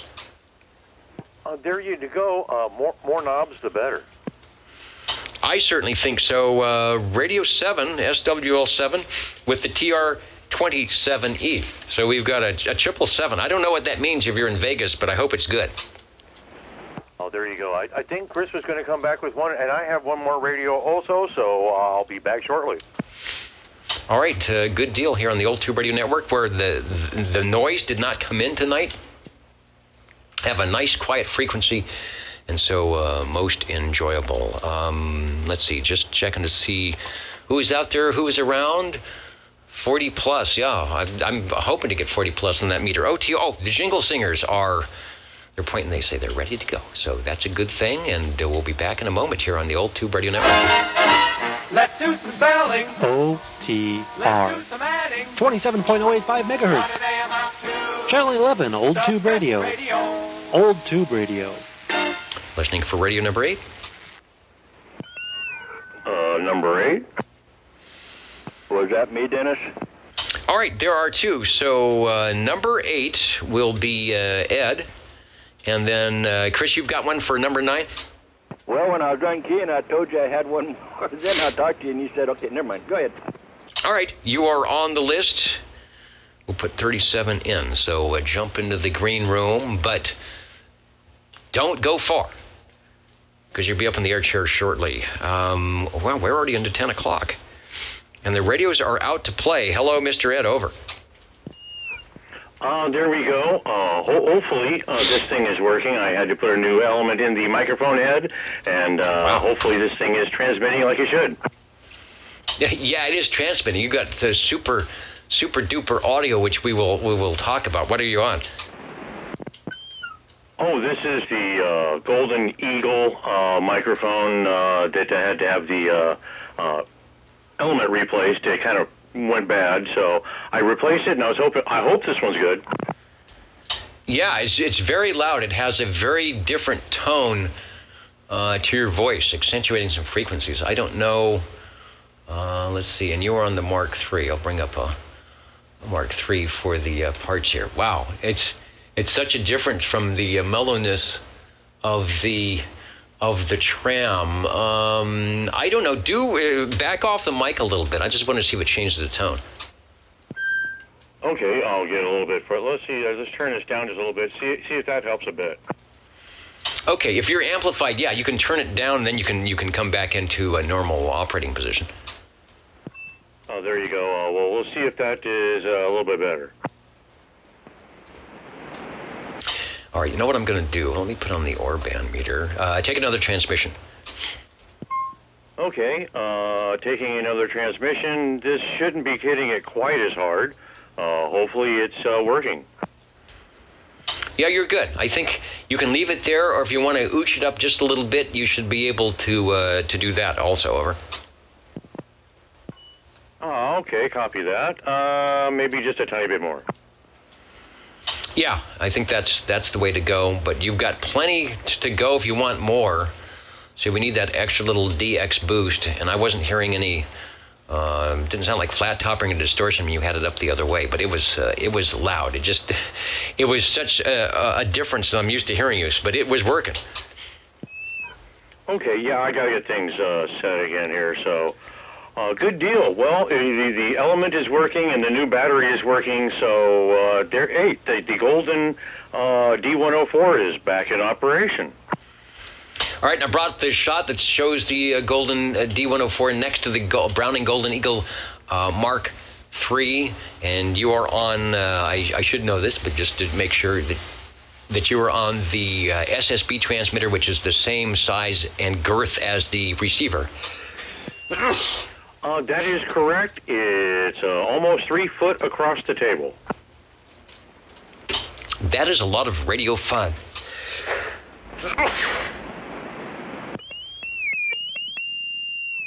And like Harvey, I can get a long ping in there. Yeah, you've got to switch.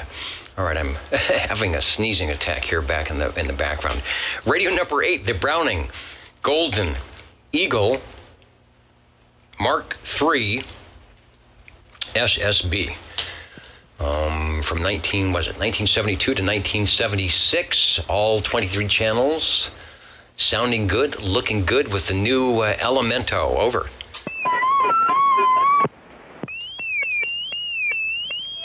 And there we go. Okay, that's the last of that. We'll put that back to the little short ping. And thank you very much. I think Chris is waiting out there, so we'll go ahead and let him go. All right, and our stations that are joining us early Sunday morning, I don't know if they're wearing headphones or if they have to turn the volume down when all the radios start pinging. Hopefully we're not waking up the rest of the household here tonight. But, sometimes you just got to make some noise when you're on the Old Tube Radio Network. Thanks for Radio 8, the Browning Golden Eagle Mark III SSB. Radio 9 is waiting. Hello, Chris. Hello, Dennis. I would like to check in my Chris 23 Plus CB transceiver, and we're running this here with the original handheld stock microphone. Over. All right, Chris 23 Plus. The picture is coming up. There it is. Let me bring it up. And now this is interesting. Maybe I misspoke. I only have a mod light on this. You have a PA and a CB. On the dials, you've got squelch volume, band spread, so that's your tuning. And, I think you have one less light on the Chris than you do on the Gemtronics, right? Exactly. It's only got a mod light, and when you're loud enough, you actually make it blink. Wow, all right. So the Gemtronics is a little bit more deluxe, and I'm thinking all that circuitry is in there somewhere. They just don't bring... Have to ask Harvey if he's ever done that. If the circuitry's there, they just don't put whatever is necessary, whatever circuitry is necessary to get the bulbous functioning. But, if you're going to have a light, if you're going to have one light, a mod light is kind of nice.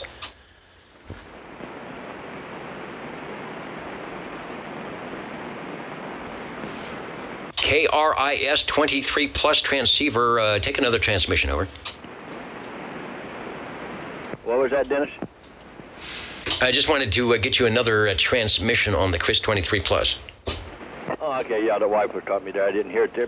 But yeah, no, it's you look at the front of this radio and the front of the G-Power Mate, the chassis, everything is identical.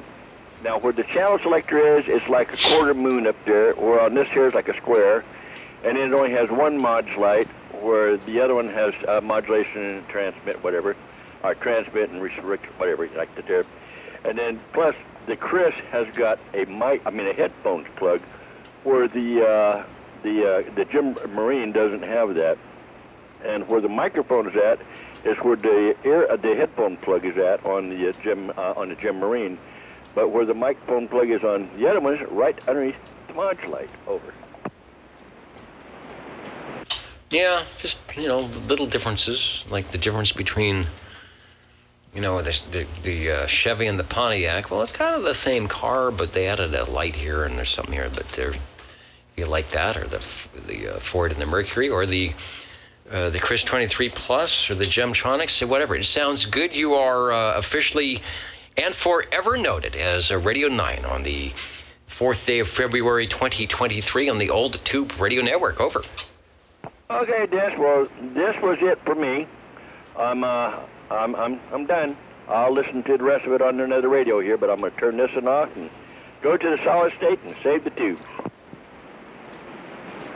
All right, yeah, it's a good night for tubes. A little bit of rain going on. It's not super cold. It is not minus 109 degrees, although check back with us in July on the Old Tube Radio Network, where it very well could be 109 plus 109 degrees. OTR counting and amounting.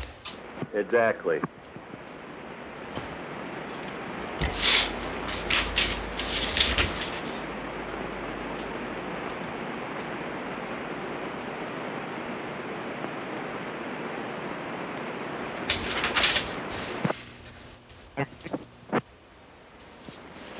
And hello, 60 over. Thanks a whole lot there, Doggone it. I know I'm running late on this end, but I really got caught up on all of the conversation this evening on the radios. And I caught myself sitting back there and wondering, what am I doing? I got to get up there and check mines in. Dennis, I'd like to check in my Johnson Messenger T00 with a gray base D104. All right, let me get my transmitter up, find a shot of the +2 and put it in there. And you actually say something that reminds me when I was working at the television stations, and let's say you're part of the program. You're an operator of some sort, and there's something going on, but you have a function in that particular whatever is happening. So you basically have to pay attention to the equipment in front of you and what your job is and when it happens. And when you get a particularly engrossing program or something happening, and you start, as an operator, you start watching the program and listening to the program rather than listening to what you're supposed to be doing or what your function is in the program, those things happen. All of a sudden, time goes by, and the thing you are supposed to do right at that moment, you haven't done. And like you noticed, sometimes you can recover and save yourself, or sometimes the program keeps rolling on without you. So I'm glad that you were able to realize, hey, I'm part of the program. I'm part of the net, and join us. The radio's sounding good. Take a transmission, and thank you for listening to my stupid story. No, Dennis, it was great. Exactly what you said. I get caught up in it. I enjoy listening to these guys, similar type radios and everything that's going on with them. And they're finding out more and more, like I am, about these radios. They are fun. And every chance we get, because we are totally 100% wanting to be on the airway with the fellas and doing what they're doing, and doggone it, it just got away from me for a minute. My Johnson Messenger, Dennis, 10 tubes, 10 channels, a gray base D104, and I hope that we're transmitting on the airway. You are, and I've got a great shot, and this is from Bobby Golston's collection. He's even got the Dymo label maker call letters on there. It's like KRK 6308, something like that. But here it is, and it's glowing. Looks very interesting with the lights coming out of the receive and the transmit knobs, which we didn't have on our other picture. So I don't know if you've got the illuminated items on that. The Viking Head J and the Messenger TWO. This is a very simple looking radio, but I like the E.F. Johnson was very good having those chrome surrounds.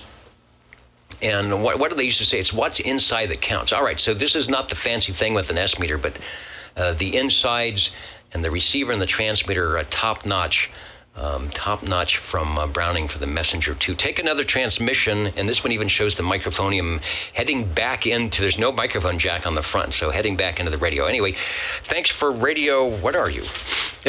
You're Radio 10. You gave us double digits. Take a transmission, over.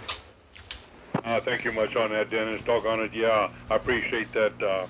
And like I say, I know that there's no meter on the front of this, but just by listening to it, listening to you, hearing what's coming out of the radio, if I had a watt meter on this right now, I think it'd be right about there.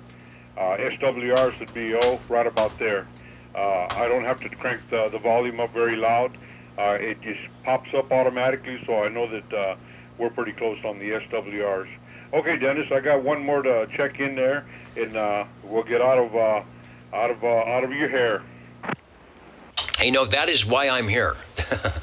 That is why I'm here to take the radio transmissions, the check-ins, and that's what I get paid for, or that I'm supposed to get paid for, right? Anyway, I do it for free because it, just like everybody else, it's a fun thing to do.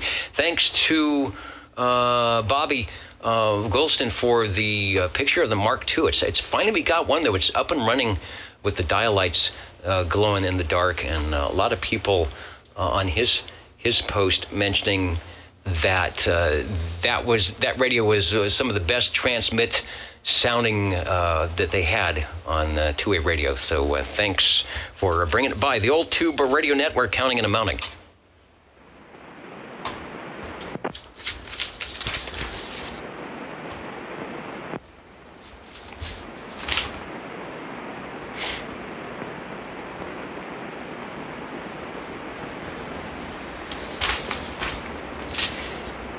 Sorry about that, Dennis. We took too long there. We got kind of tangled up on our feet here.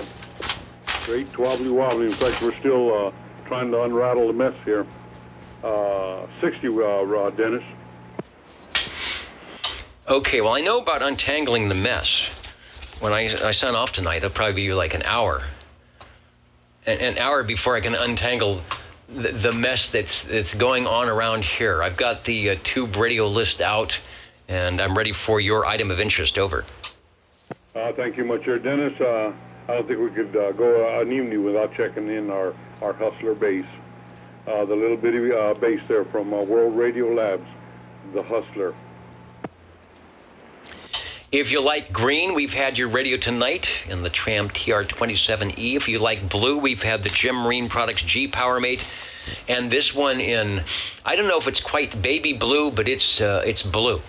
Citizen band transceiver from World Radio Labs. Leo Meyerson, before Globe purchased the WRL stock for 11 meters, very rare radio, and one we are enjoying as always. Take a transmission. Yeah, thank you, Dennis. Doggone it, maybe a little baby blue, maybe a little Spanish blue, but whatever color it is, it does fancy me here right now. Dennis, this is 7 tubes, 8 channels, and most important, it has the channel 11. Okay, Dennis, I won't keep us. I know that it's been a long evening. Like I say, I've enjoyed all of tonight, and all of the fellows getting on their radios and answering their own questions and bringing up questions, and it was a good deal. Appreciate it. All right. It's always good because I get asked questions as if I was someone knowledgeable about this stuff, and I'm just the guy that keys the microphonium in between here and there.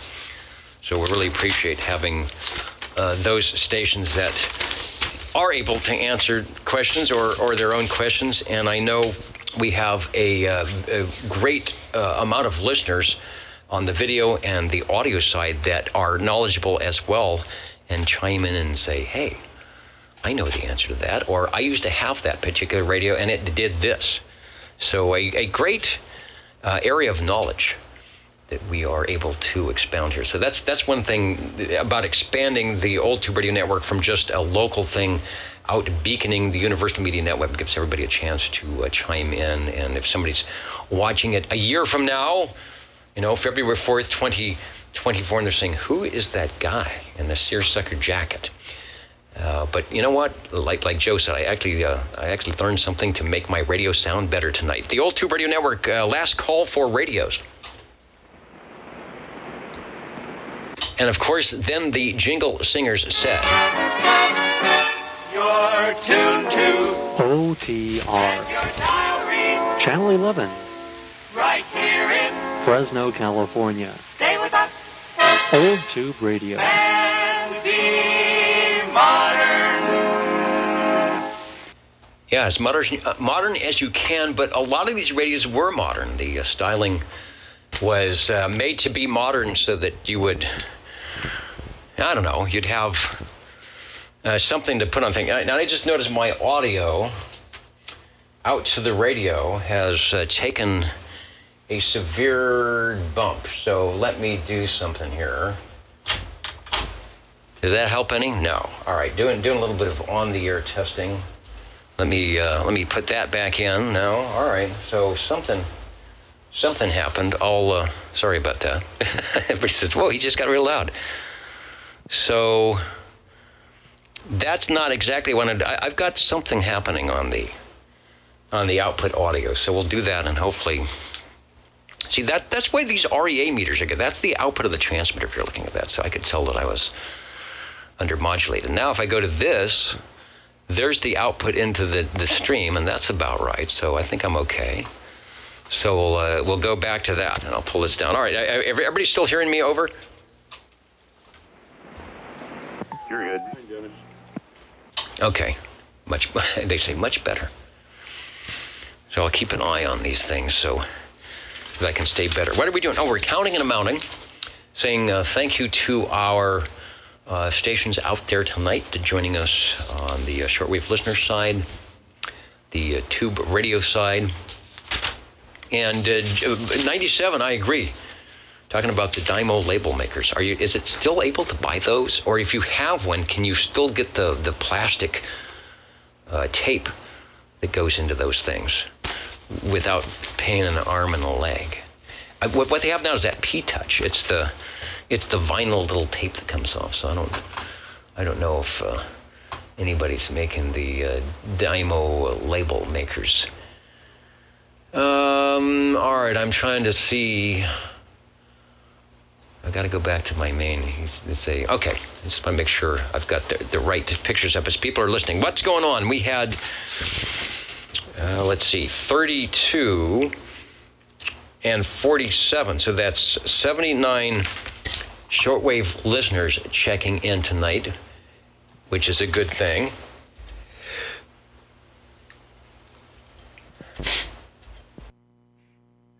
All right. I'm trying to fight off a sneezing attack here. We had 11 radios tonight, and the most heard, and it was kind of neck and neck between Generals and Brownings and whatever. But the Brownings came in with 3. But let's just go through the list as it stands, because they were all good. A good smattering of radios tonight. The General Radio Telephone Super MC11A. First radio of the evening. That was from Cliff. Sounding good. Beautiful downtown Burbank. I thought, well, perhaps downtown Burbank is going to be number 1 tonight. They tried. The Browning Golden Eagle Mark II AM. Harvey, checking out that radio.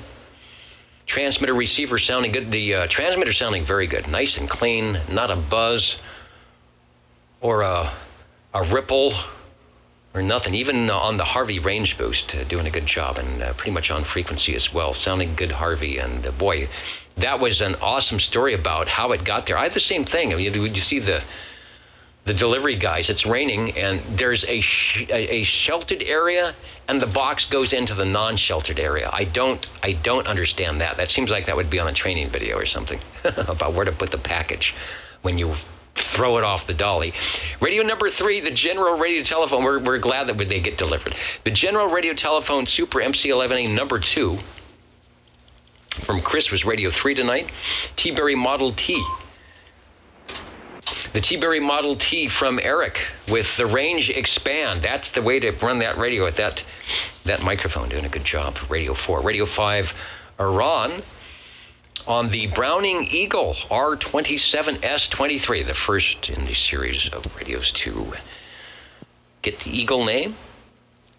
After that, to Radio 6, the Gemtronics G PowerMate. Thank you, Chris, for that. Radio 7, SWL7 on the Tram TR27E. Did I mention that you do not need any numbers to join us here on the Old Tube Radio Network? If you find yourself in front of a tube radio, maybe you know, Uncle Fester has gifted you a tube radio and you've heard about the Old Tube Radio, but you've never been on. Well, yeah, this is not a club. There's no dues, no secret handshakes, nothing like that. Just come in and join us, fire your radio up, give us a comment or whatever, and we will be glad to do it. We've been doing it since, I don't know, was it 1986? Pretty cool. Radio number 8, Mr. Ed on the Browning Golden Eagle Mark III SSB with the Golden Microphonium with the new Element. Sounding pretty good. You can, I didn't mark what time it is, but if you want to go back to the video, you will hear the difference in your audio as compared to whatever. But I think turning it down and moving back in brought it right up to where it needs to be. Radio number 9, Chris 23 Plus. That's Chris on the Chris. Radio 10, the E.F. Johnson Messenger TWO from Joe. He followed that with one of our fan favorites, the World Radio Labs Hustler. And so concludes yet another episode. I don't know which one it is. Are we into the thousands episode? Yeah, I think we're way past 1,000 episodes. I think they told me when we check in 1 million radios that there's going to be balloons and confetti coming down off the roof. Who knows? There may be a different net controller when that happens. 73, everybody. Have a great weekend. If it's minus 109 degrees where you are, please keep the tube radios on and stay inside. Otherwise, have a great weekend, and we will catch you next week here on the Old Tube Radio Network 73. Thanks a lot, Dennis. It was a great show. And all the fellas out there, don't forget, tomorrow is the Pro Bowl in the NFL. Probably sometime after lunch. But don't forget that. The PRO Bowl? The PRO Bowl. Yeah, there'll be a lot of colors out there. Everybody will be all mixed up, be real nice. So for those of us who may be living under a rock, who will be playing in the Pro Bowl? Over. Well, should be everyone. Maybe the East, the West. They're all against each other. AFC Championships was played last week, and doggone it, this Pro Bowl, all the teams will get together. It'll be a little fun. Everybody playing. Supposedly nobody gets hurt. That's the main thing. If you look like you're down or you should be taken down, go down, and no one should get hurt over it, because the following week will be the Super Bowl between the Chiefs and the Eagles. All right, good deal. And this is sort of the Pro Bowl of radios here, where everybody gets to play, and we help you out if your radio is ailing. And at some point at the end of the net, we give off the Super Bowl of radios that have joined us. So I can relate to what you just said. All right, but we don't have $3 million commercials during halftime. We have our jingle singers, and that's good enough. 73, everybody.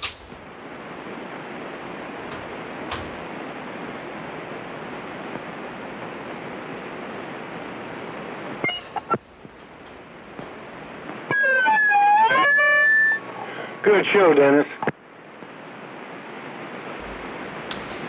Yeah, I learned a lot tonight. I forgot to ask you, but we can save this for another time, and I think someone else mentioned it as well with the, we were talking about the General Radio Telephone Super MC11A, since we had a couple of them, and the receivers and the transmitters, and I wasn't sure. There were some radios that were blessed with the Collins mechanical filters. I know the Courier Royale is one.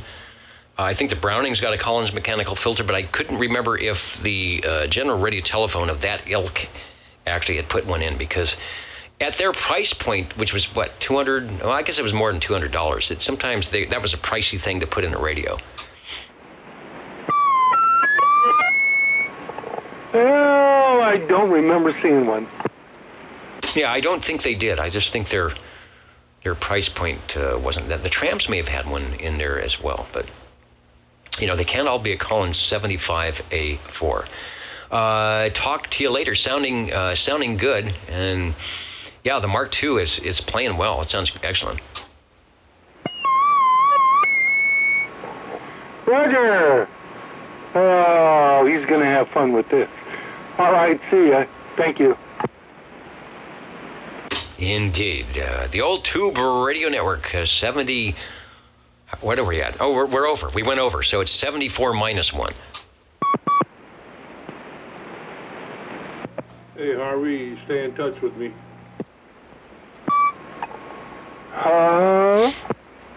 Yeah, stay in touch with me on that thing. I'll get together with you real soon.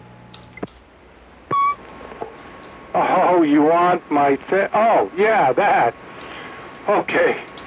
I have got to, excuse me, find time to get a wall wart for it, and I think I have one right here.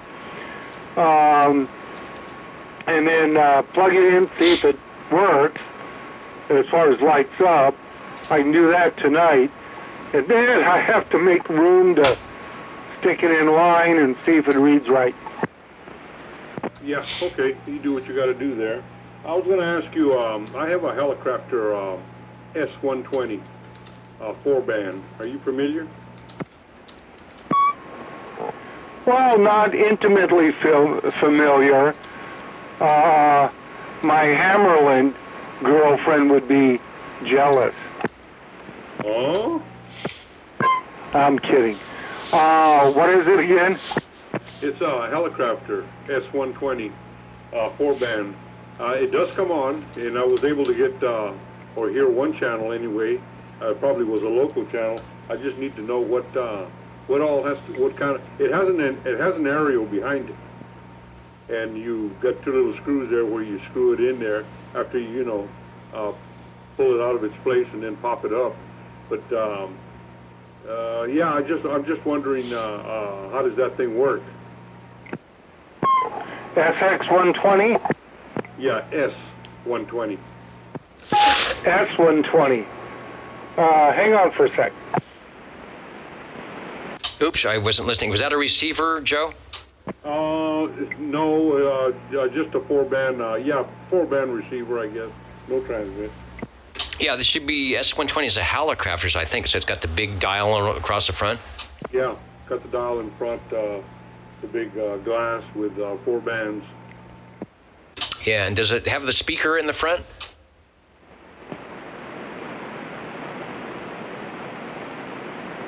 See if I can find one. That's one of their later shortwave radios, but it's a nice looking radio.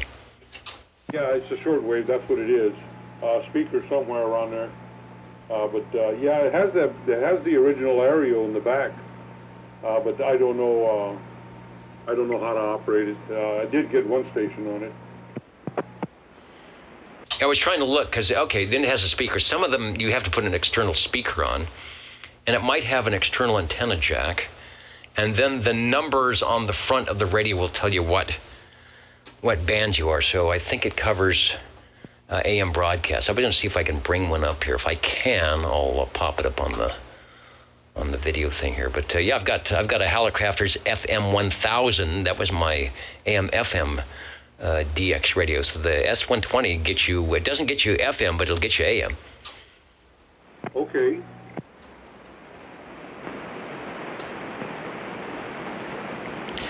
And I was going to see if it has a VFO or a BFO on it, because then you'd be able to dial in sideband as well. So yeah, the speaker's not in the front. That's different than what I thought. Okay, here we go.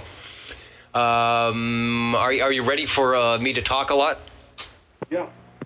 All right. Before I do, let me see if I can put a picture up, because I'm still broadcasting here on the net thing. So I'll put a picture of the S120. I'll be right back. I think it's got the All-American 5 tubes in it. How many? I believe 5. I thought I only seen 4. One's hiding. Okay.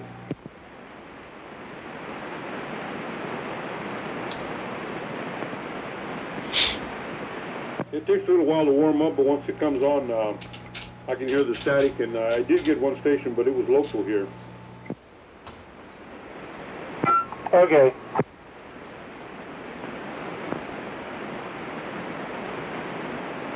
Did you look at the tubes? Yeah, I saw them, but it's pretty clean inside. Did it say Hallicrafters on the tubes? Oh, no, I didn't go that far. If it does, the odds are you have to replace them. Okay. Any humming or buzzing? Didn't hear none. Caps might be okay then.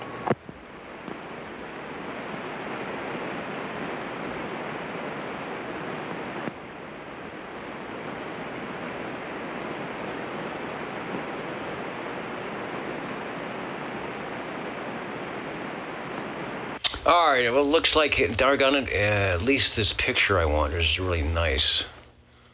Looks like it's not going to let me dial it in here. Let me try one more here.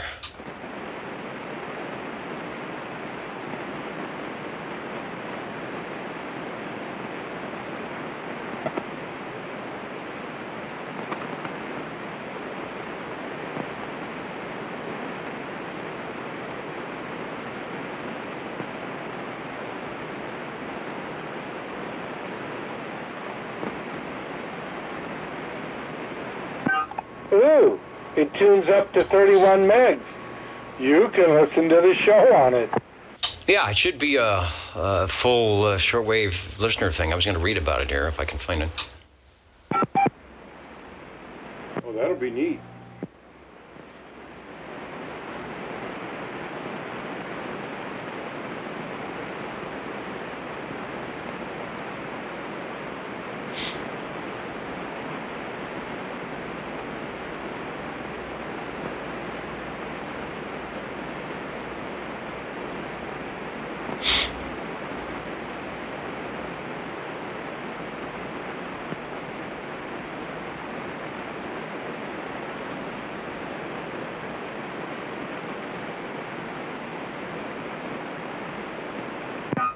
Does it have a polarized plug on the end?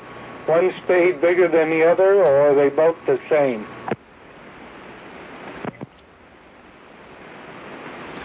Yeah, you got to be careful. I think the early ones, that means you've got a hot chassis if it doesn't have a transformer. I would think these radios didn't have that, but it might. Yeah, where I'm reading it says watch out. Yeah, no, that's a big thing for the Hallicrafters, where it's you are definitely going to have, if you've got things wrong, or they can get wrong, you will have a hot chassis. There's ways to fix that, of course. I knew a young lady that had a hot chassis. Uh-oh.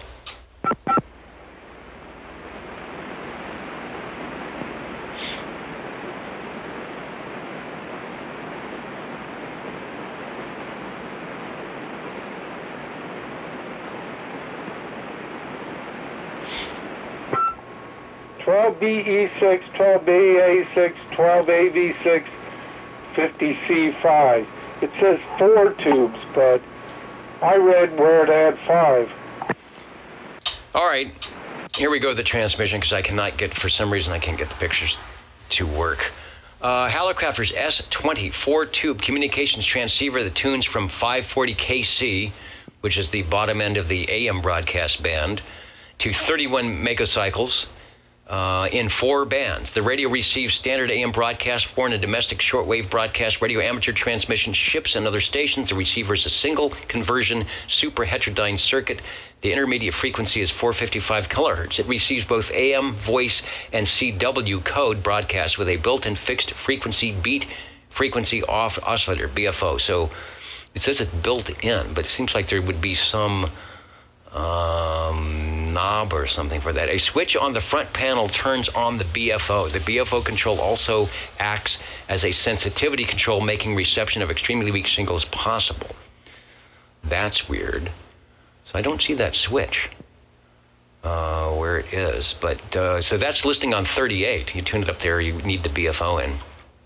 It can be kind of tricky because it overloads the front end.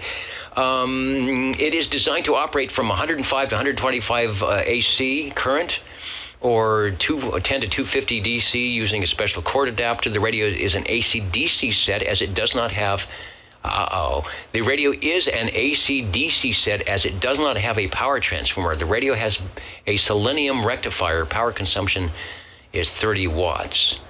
So what I mean, Harvey, the radio is an AC-DC set. So that means it's combining the tubes to make the voltage to come to 110? Well, let's see. 50 and 36 is 86. Then they have to do something else. You have a 50 C5 and 3 other 12-volt tubes, so that would be 86 volts. Doesn't sound quite right. All right, well, it says AC-DC set as it does not have a power transformer. All right, so that means it could have the hot chassis. As a round permanent Alinco V magnet speaker is mounted on the right side of the chassis. A 1/4-inch phone jack is provided on the front panel for plugging in a pair of headphoniums. With impedance from 50 to 10,000 ohms, insertion of the headphone plug automatically disconnects the internal speaker. A receive standby slide switch on the front panel permits silencing the receiver without turning off the receiver. The volume control turns the radio on and adjusts the volume. So it was used as a receiver for a transmitter. So yeah, if your receiver goes out on one of your radios, you could tune in the S120 to 27085. Listen in on AM and then flip your switch to standby and take a transmission. The radio has a main tuning slide rule dial and a band spread slide rule dial. The band 1 dial scale is the standard broadcast band. The standard broadcast band is marked with the old CD Civil Defense emblem because this is from the early 60s, I think, and a dot at 640 and 1240 kilocycles to indicate the former 2 official civil defense frequencies in a civil defense emergency. The shortwave bands are marked bands 2 through 4. The band spread is at the top of the dial, calibrated 0 to 100. 1 sets the band spread to 100 to make the main dial calibrated. Turning the band spread tunes the radio down in frequency. So I think what you do is, there's a way to do that. I don't remember it, because you can go to WWV on 10 megahertz and tune that in. And then you put your band spread at either 0 and 100, and then I think when you're tuning, then the numbers correspond with what you're listening to. There's a way to do that. The shortwave bands are marked 2 to 4. Okay, we did that. The radio has a, hold on a second. The radio has a built-in ferrite antenna for AM broadcast. So in there is going to be a little tube, or with a wire wrapped all around it if it's not, wrapped around the case somewhere. And a 45-inch collapsible whip antenna, pretty cool for shortwave reception. The whip antenna is often missing and must be attached to the external antenna terminals when used. Provisions are included in the back panel for storing the antenna when not in use. So that's interesting. So it does have an external antenna. The radio was manufactured between 1961 and 1964. And this guy he shows the bottom of the radio. So it's a guy fixing this. It's on the web, and he's got it all cleaned up. It looks like he's changed out the capacitors in the bottom. Simple but nice looking radio. He's got the antenna attached in the back and the side. Very nice, very nice. Yeah, the left side has the speaker, and there is an antenna attached in the back. Sold through Sears Roebuck Catalogs, 63 in 1964. Oh, started in 61. Let me look. Yeah, 61. Price the first year of sale, $69.95.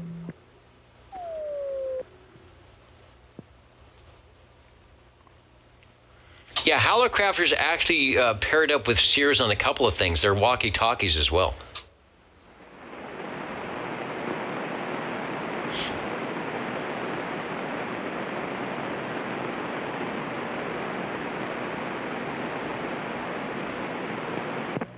Well, I'm definitely going to have to get a manual. There are manuals all over the place. Look it up on eBay, or actually, Google it, and you might get some free downloads of the schematic, the owner's manual, the service manual, all that stuff. Okay.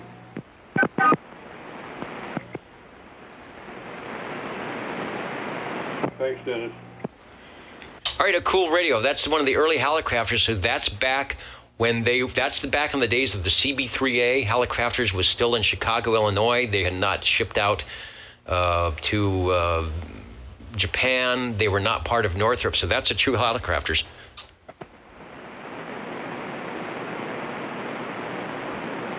Well, it's definitely a keeper. All right, 73, KB6. No, we don't do that. Why not? I guess we could. I mean, when I do this technical talk tonight, that's where I think I am. Yeah, well, I can't do it until maybe after Monday. Yeah, but you'll be able to do it.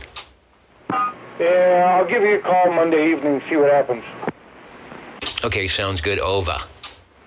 Over and out. Oh, there's something important, Dennis. Yeah, this is the important frequency. Go ahead. When this goes back to South Carolina, is the ping going to have a southern accent? Boy, I don't know. Boy, what did you do? Your audio just got really good. It was muffled before. You must have had the microphone in a different spot. Yeah, I had to way down here. I'm getting tired. Okay, yeah, that improved your audio greatly, whatever you did. All righty. Catch you later. Thank you much. All right, leaving the air forever.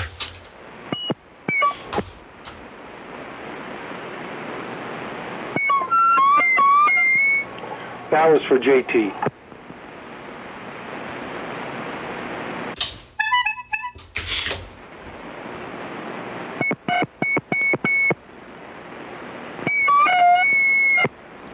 Can't quite do it.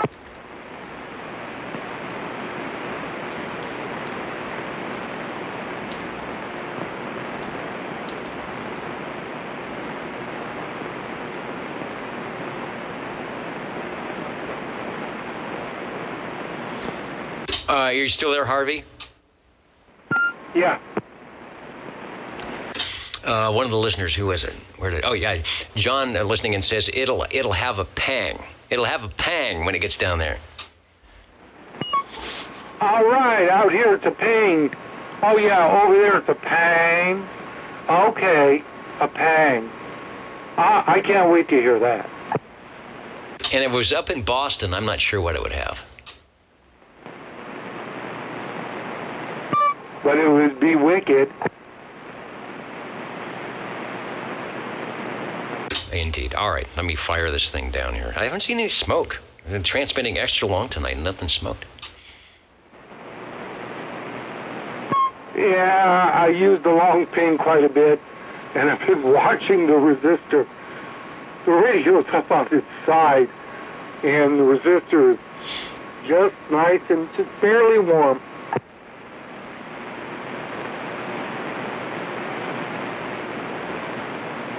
Okay, and here's one from Captain Robert. If that radio was to be used up in the space station, up by the astronauts, you know what it would have? Yes, a tang. You got it. All righty.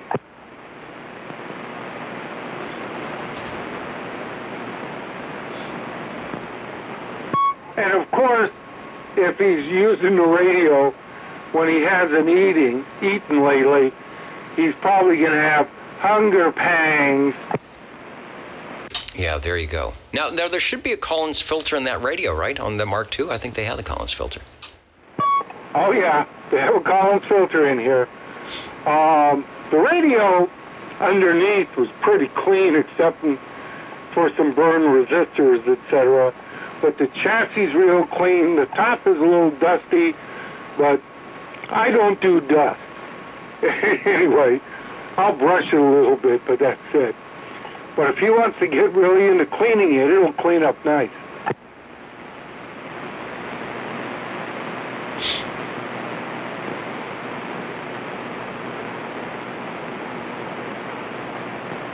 Well, it did get a nice rinsing on the delivery. Oh, yeah, I should have seen the box. When I got here, I brought everything else in. Then I brought that box in and set it on the tile floor, pulled the box out, and the box used to be, let's say, we'll say 9 or 10 inches high all the way around. Well, the water had gone up about half around the edges, halfway up, and the whole box had collapsed down. It was like the Wicked Witch getting wet and going, yeah. Anyway, I quickly cut open the box and got it out. He packed it really well. A whole lot of bubble wrap, and then he put it in a static bag. Transmitter was the same way. And he taped it shut. And radio was just fine. Yeah, he said he had it in another bag. That's just ridiculous on shipping like that. Like the box I got, and there's an overhang. I mean, it's like right there, but the person put it on the other side of the overhang on the porch where it was raining. I'll never understand that. All right, I'm out of here. Okay. Well, when I got here, it wasn't raining. This all happened back east somewhere. So I'm wondering how far it was shipped in the plastic bag. Okay, take care. Whatever happened to those carrier pigeons? Whatever happened to Gertrude and Heathcliff delivering our stuff? OTR is going away. And the actual OTR kinda is going away too.